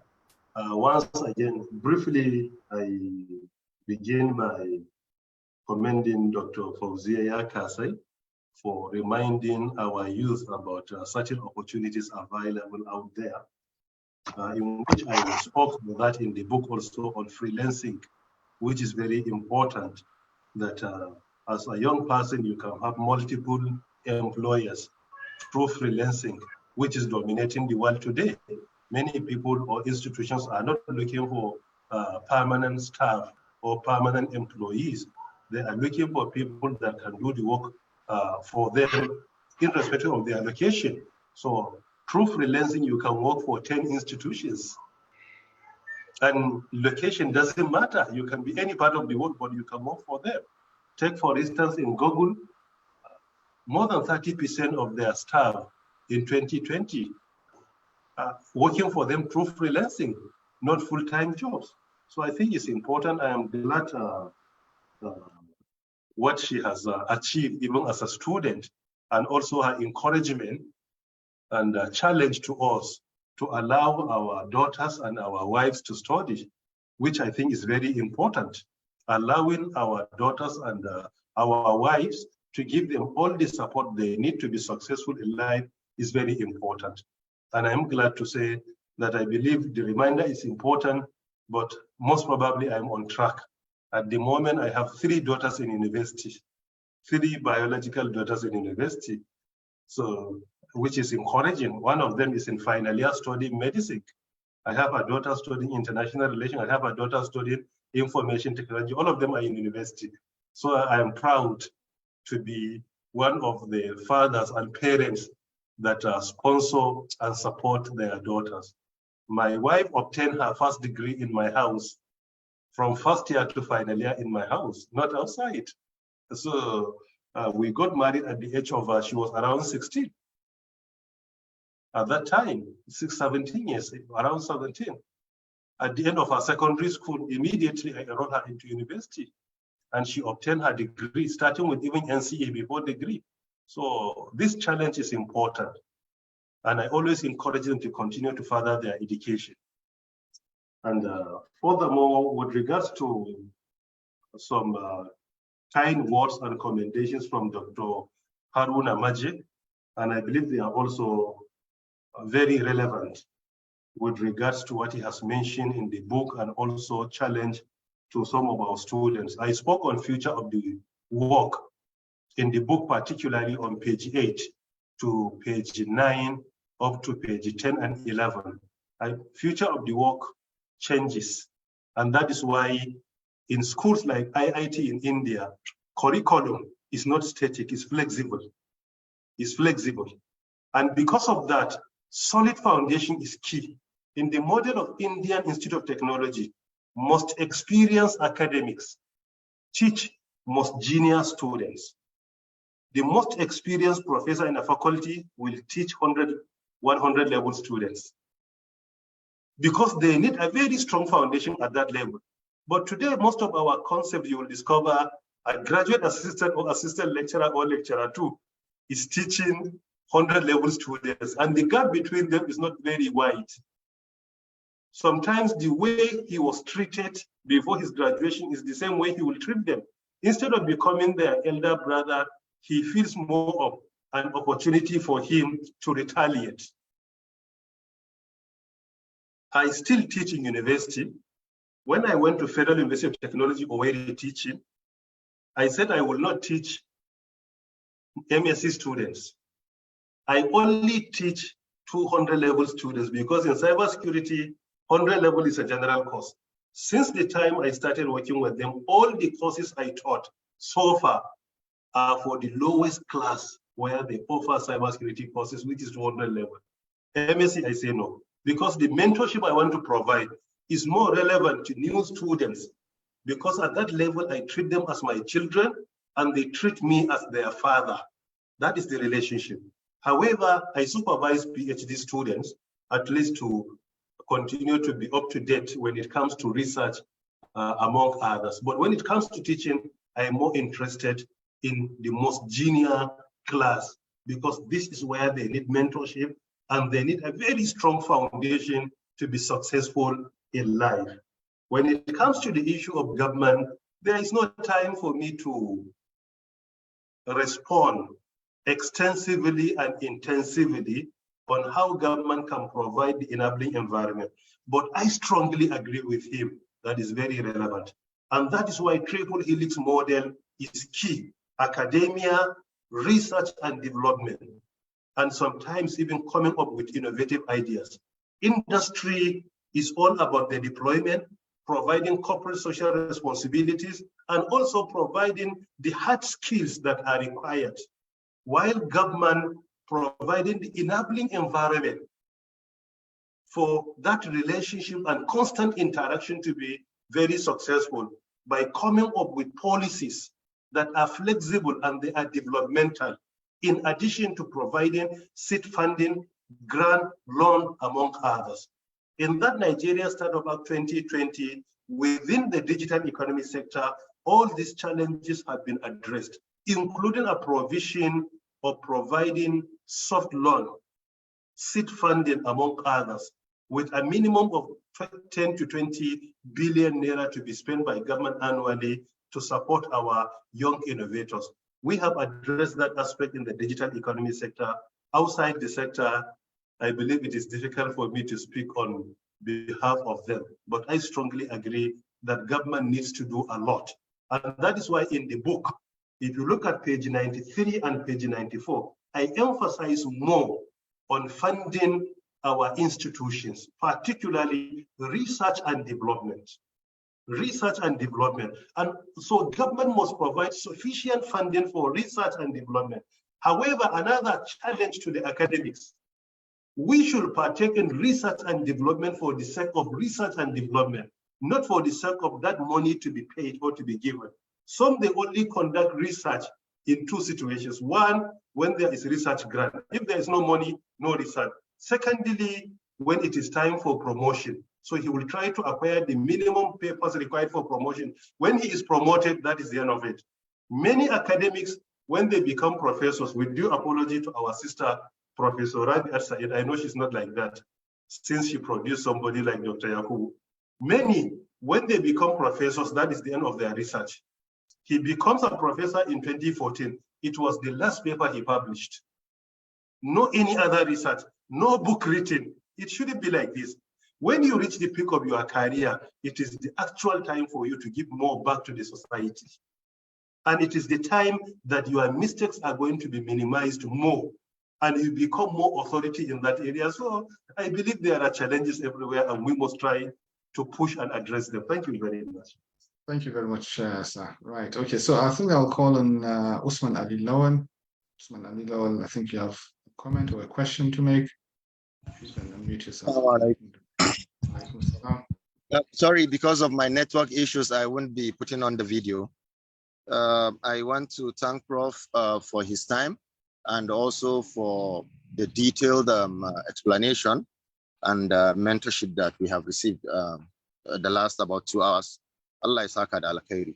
Thank you. I am an advocate of what I call certificate, which is actually what Prof has written and said skills rather than just degree. I feel like the school system is been designed to produce people who just go to school for the purpose of the certificate.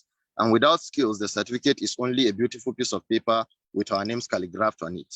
This is the way I like to say it. Having said that, nobody is better placed to start this advocacy than Prof himself. He is a revered sheikh, he is a professor, and also he's been in policy, so he is a model, and everybody will listen to him. And I am very happy that he's taken on this mantle. Again, Allah is al-khairi. However, my position and the question, or rather the appeal I will do to Prof is this. I feel like as much as we advocate to young people, which is mostly what we are doing, to take responsibility and, you know, be able to take care of themselves in terms of seeking mentorship, in terms of seeking skills and doing what's right by them. I also think that the university system and the government especially needs to address a lot of things. In our schools, for instance, some of the curriculum are probably 20, 30 years old. I remember when I was in the university, some of the lecture notes are probably 15, 16 years old, handwritten. And so how do we advocate for the lecturers? Because we need the paradigm shift, not only on the students, we need a paradigm shift from top bottom. How do we advocate for the lecturers to have this mindset shift, to be able to tutor the students in that direction? You have a student who graduates from business administration who doesn't know how to write a business plan, has no idea about ideation, for instance. And then when we talk about the government, I also feel like there's a lot of policy on the ground. There's a lot of programs and projects that the government has put in place. But when it comes to implementation and execution, that's where the problem is. For instance, I don't want to start mentioning programs, but if you look at the CBN 100 for 100, for instance, we applied since 3 years ago. We haven't had any response from the CBN or the bank that we applied to. In 2017, we participated in the BOISP, and it was 2017, we got approved, but we didn't get disbursement until 2019. And then much later, they came back and said, you know what, you're doing very well. If you pay down this money, we'll be able to give you ×3 of what you got. Well, we paid down. And up till this moment, nobody has said anything to us. In fact, we are so tired of going there. So what do? We have now, you know, gone back to our funders like the USADF, USAID. That's what we leverage on. But how many people have the knowledge and understanding that you can actually get grants or funding from these multinational agencies and organizations? A lot of people don't even know how to write grants. So how do we advocate? Sorry to cut you off, because I think there's quite a number of people that want to ask questions. If you can just summarize that, just finish that point there. Okay, thank you very much. So how do we advocate for both the universities and the government so that these opportunities will be democratized and the people who truly need it will be able to get access to it? Thank you, Prof. Thank you very much, Doctor. And once again, sorry for cutting you short. I think next I'll call on, maybe we get one more question. Halima Abdurauf, can you unmute yourself and ask your question, please? Make your comment. If you could be brief, I think that would be really helpful. Is Halima here? If not, maybe Umar Farouk. Umar Farouk.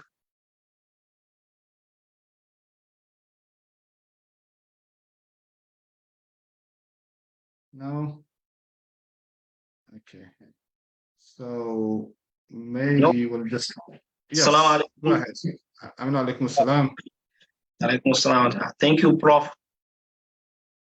Thank you. It is my pleasure. And even though I was like 8 minutes ahead in Tokyo, attending a nuclear innovation boot camp, it's like around midnight here. Yeah, I decided to stay awake for this wonderful discussion. I can't miss it. Thank you very much. We appreciate your participation from there. Yeah, I'm glad to know that the book is in no way negating the needs for certificates, as Prof discussed. Even though I am yet to read the book, but my question is that, okay, for youth that have the potential of becoming maybe the next Pantami in terms of teaching students Islamically and also participating in governance and policy making, if Allah so wills, how can someone create a balance between day-to-day job and the Quran, which is our life? This is the question I have for Sheikh. Jazakallahu khairan.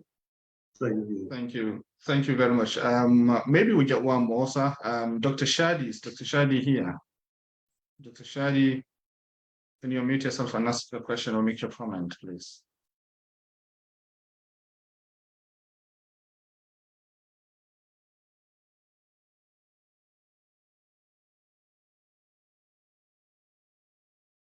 Is Dr. Shadi here?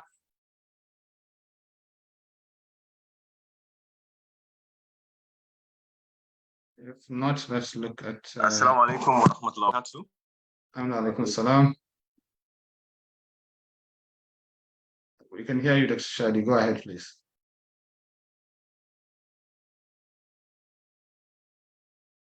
It seems probably his network's not good. About Hawayuguda. Hawayuguda, can you ask your question, please?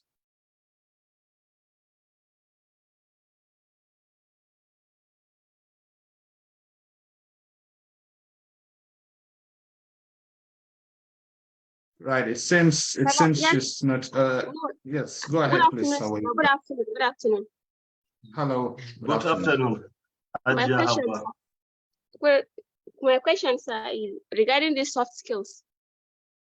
Please, where can we learn the soft skills, or are there ways that we can learn the soft skills? Is it online, or we have to attend school? Because I don't know where we can learn it. And secondly, sir, you said that there are schools like MIT and Harvard that usually do this certification that you can learn online. So sometimes the processes of applying all these things, we don't know. I don't know if you can guide us on how to do all these things. Thank you, sir. Thank you very much. So I think we've got three people that have made comments and asked questions. Maybe I'll give you the floor to respond to those now. So, thank you very much to all the participants who commented and commended our modest effort of making the presentation, starting with our brother, either to say Dr. Usman or Dr. Farmer. I don't know which one to say, Dr. Farmer or Dr. Usman. I enjoy each and every word you uttered here, and I admire also your passion for both government and academia to discharge their responsibilities effectively. I strongly agree with you. There are many challenges government needs to address when it comes to being successful as a country for skills provision, and also there are challenges in which academia must address as well. For government, largely has to do with funding. Funding, I think, is number one. Two, government also must ensure it prioritizes our institutions when it comes to research and development. Let us not always think for solution to be imported into Nigeria. We have to start by challenging our institutions to come up with solutions to our problems, particularly indigenous ones. So I strongly agree with you. Government has the responsibility of providing the enabling environment, including sufficient funding, and secondly, promoting research and development, and thirdly, prioritizing what our institutions in Nigeria have produced. These are some of the issues that we always urge government to address, and we always do that whenever there is opportunity. I recall that the former Minister of Education, whenever I meet with him, Adamu, there is no way I will not mention at least one challenge in education that I advise him to ensure it is addressed. So there is no doubt about this.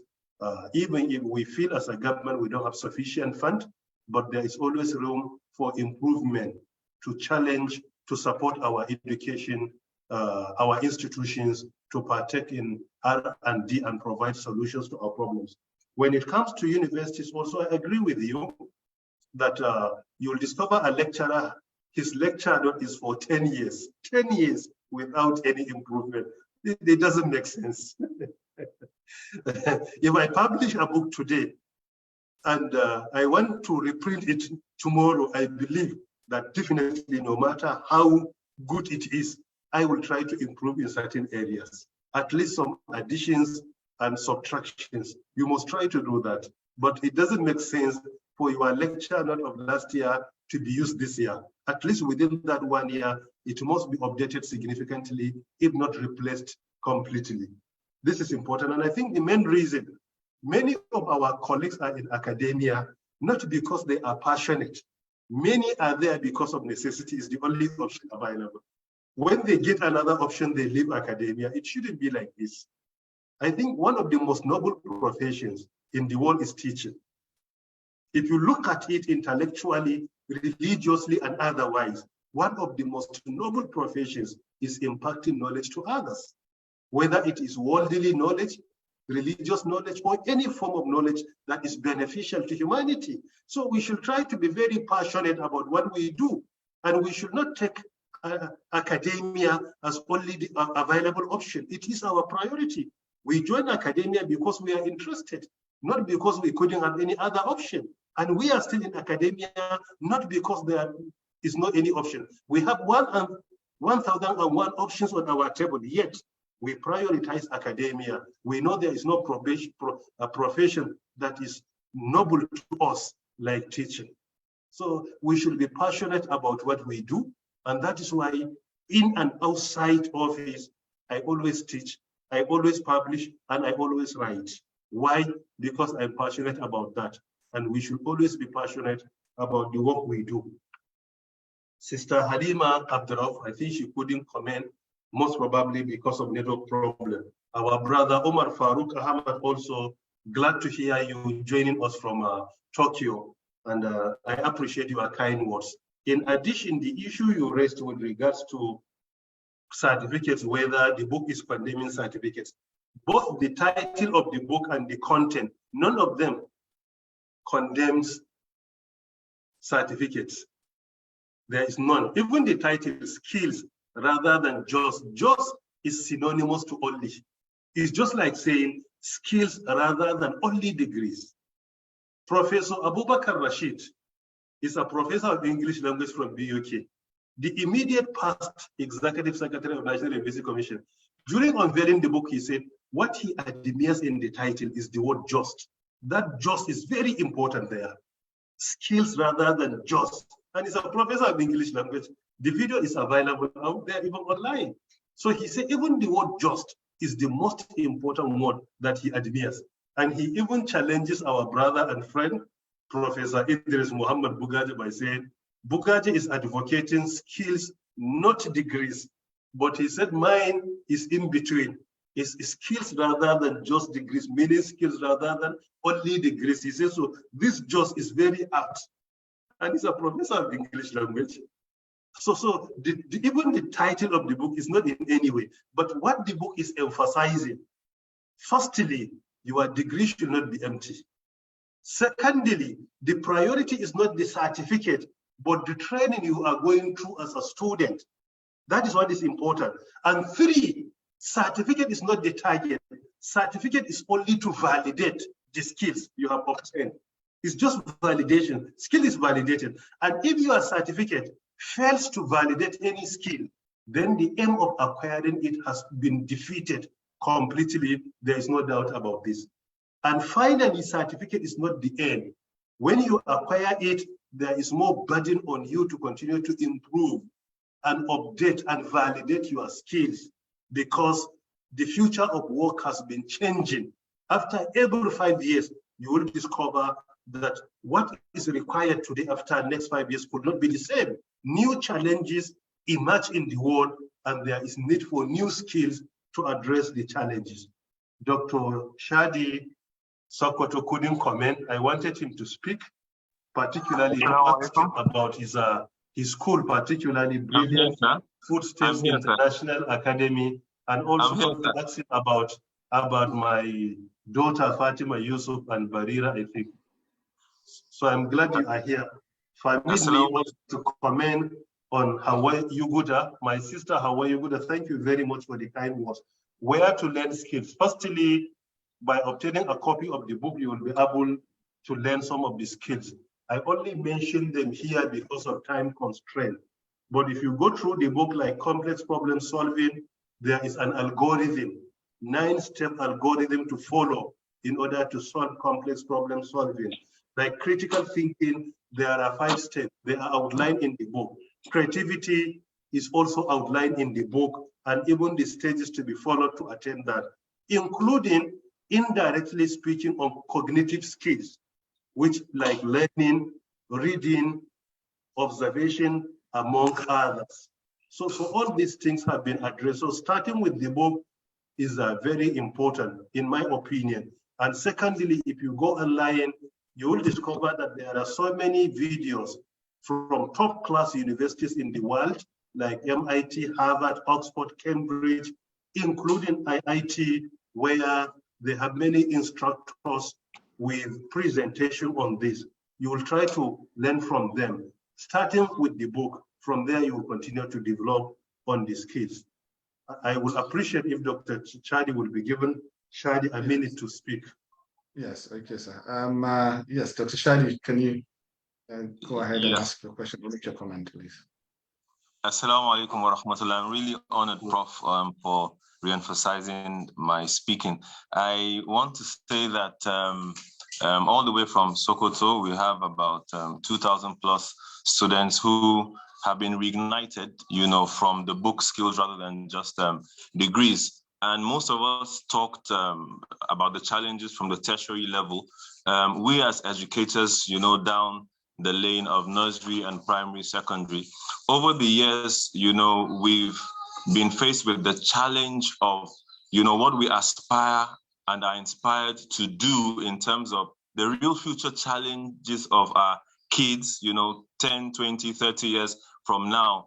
The Nigerian educational system at the lower level, the aspirations are mainly for kids to sit for WAEC and pass.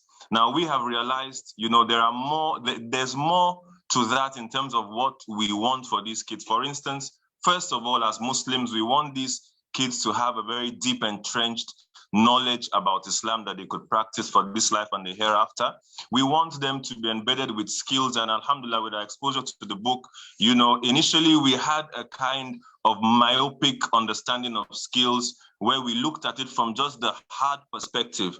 But going through the book, as a guide, we've been exposed to the soft angle, looking at social skills and all of that. And alhamdulillah, so far so good. However, Prof, sir, I don't know what you could recommend. It's a daunting task trying to marry all these areas together, trying to teach them Islam, prepare them for WAEC, expose them to these skills. We have to create extra time, for these kids. And institutionally, government actually has not planned out a curriculum at the lower level that allows us to exploit all these ends. How do you think we could institutionalize these things in a way that government would actually recognize the need for us, like you said, to think out of the box, and, integrate some of these things that we aspire for our kids into the educational system. Lastly, Professor, we are really hoping on the 13th of August you'll... Right.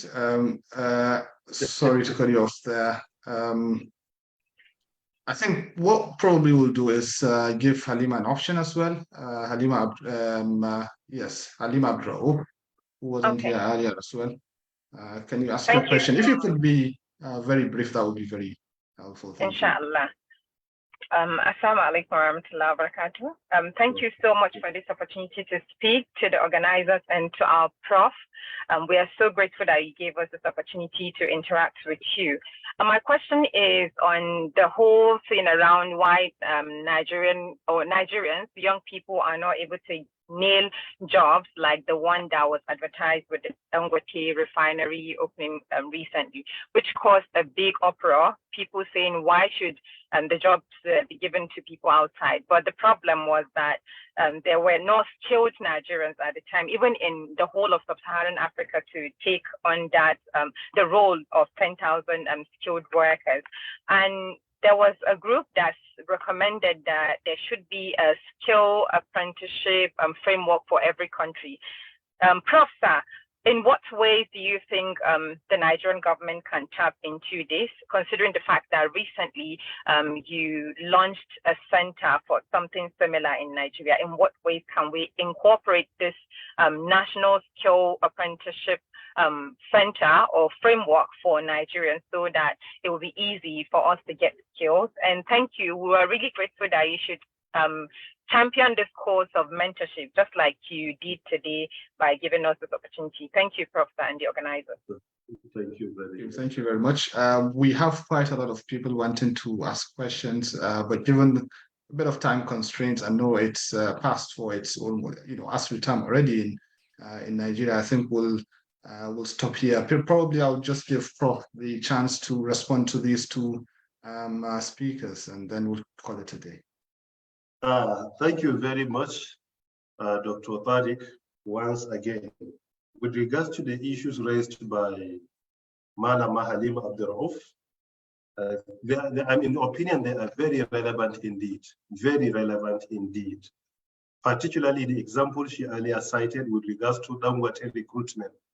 I intentionally decided not to speak on, but that case of Dangote has validated practically what we have been agitating and the paradigm shift.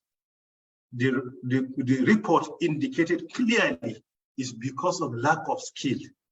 Nigeria was losing more than 11,000 new jobs because of lack of skill. And for that matter, he went to India. And I cited an example with Indian Institute of Technology. They don't have the challenge of skills. That is what they prioritize. And you'll discover that Dangote is going to recruit them not because of the certificates, but because of the skills. They could have certificates, but it's not the priority. What they can bring on table immediately. But our challenge today, when you employ some of our children in Nigeria, you have to start the training entirely. It's just like somebody with first class or second class offer from a good university. You have to train him the way you would train, or very similar to the way you train somebody with WAEC or NECO certificate. It shouldn't be like this. And it is not his fault. It's number one, lack of curriculum. Number three, the mindset of our institution. Because of that, the mindset of the students is about the degree. No more, no less. Just to acquire the degree and go. Many of them are willing to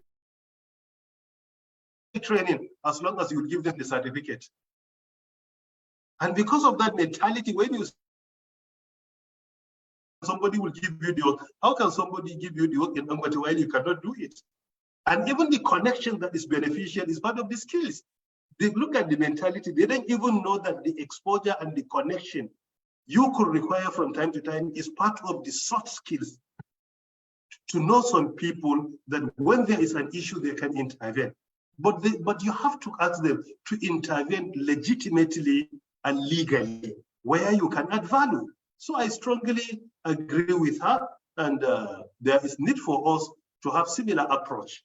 And what she recommended of the framework is what I mentioned in the book, with an example of Silicon Valley, Shenzhen, and also institutions with MIT and IIT. They are good examples. When it comes to countries, there is a framework of Switzerland and Finland, and even that of South Korea. In Africa here, there is another model.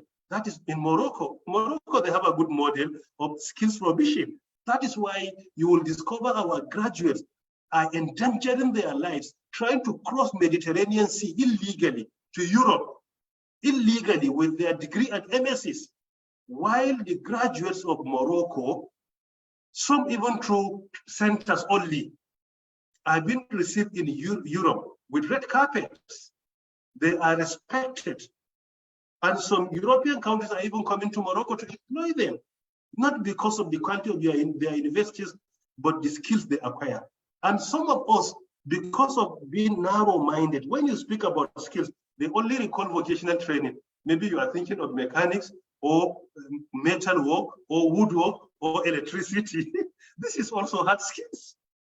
It's not what we are talking about. If you are talking of vocational training, it's relevant, but it's not more than 10% of what we are agitating and we are advocating.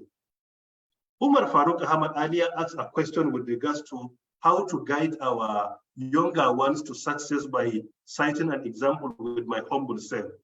Because of time constraint, when that book, A Scholar's Journey, Navigating Academia, is ready by end of this month or early next month, inshallah, I advise our younger ones to get a copy immediately and go through it. I address many issues on career management success, particularly with experience of my life, what I have gone through, not only what I read. I cited examples, so many, and I believe they are very relevant. Dr. Shadi, thank you for the invitation on 13th of August 2023.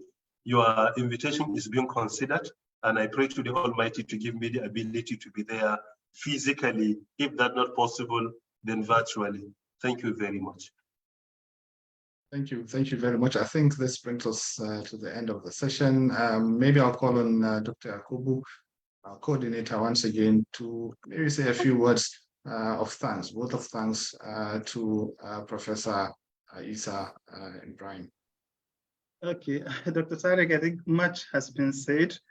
The only thing I will say, Prof can vividly see or feel the mood of the participants, that they need more of him. They need more of his presence, actually. So we hope in the future, inshallah, we will have similar sessions either on this one or on his scholar's journey that is about to come, or many other topics. Inshallah, we really, really appreciate you, Prof, for giving us this privilege. I will, inshallah, try to make myself available from time to time, particularly, as you said, when that book, I have another books in the pipeline. I'm using the free time I have now to rest, to work on them. I have this A Scholar's Journey Navigating Academia. I also have Digital Agriculture.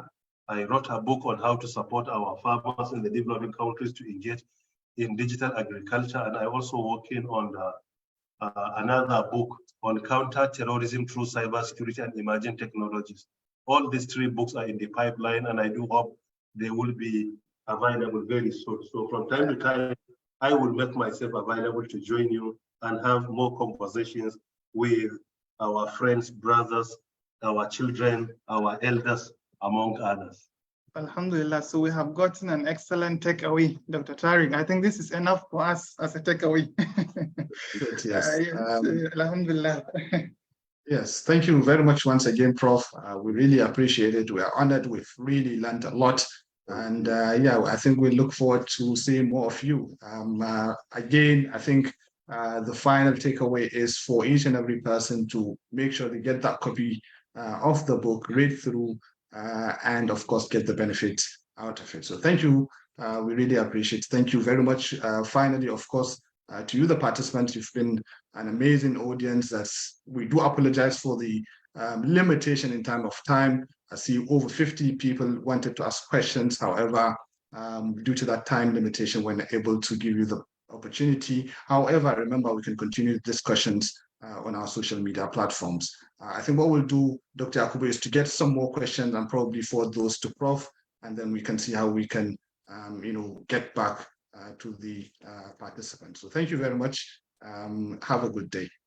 Okay. Thank you very much. Assalamu alaikum. Thank you.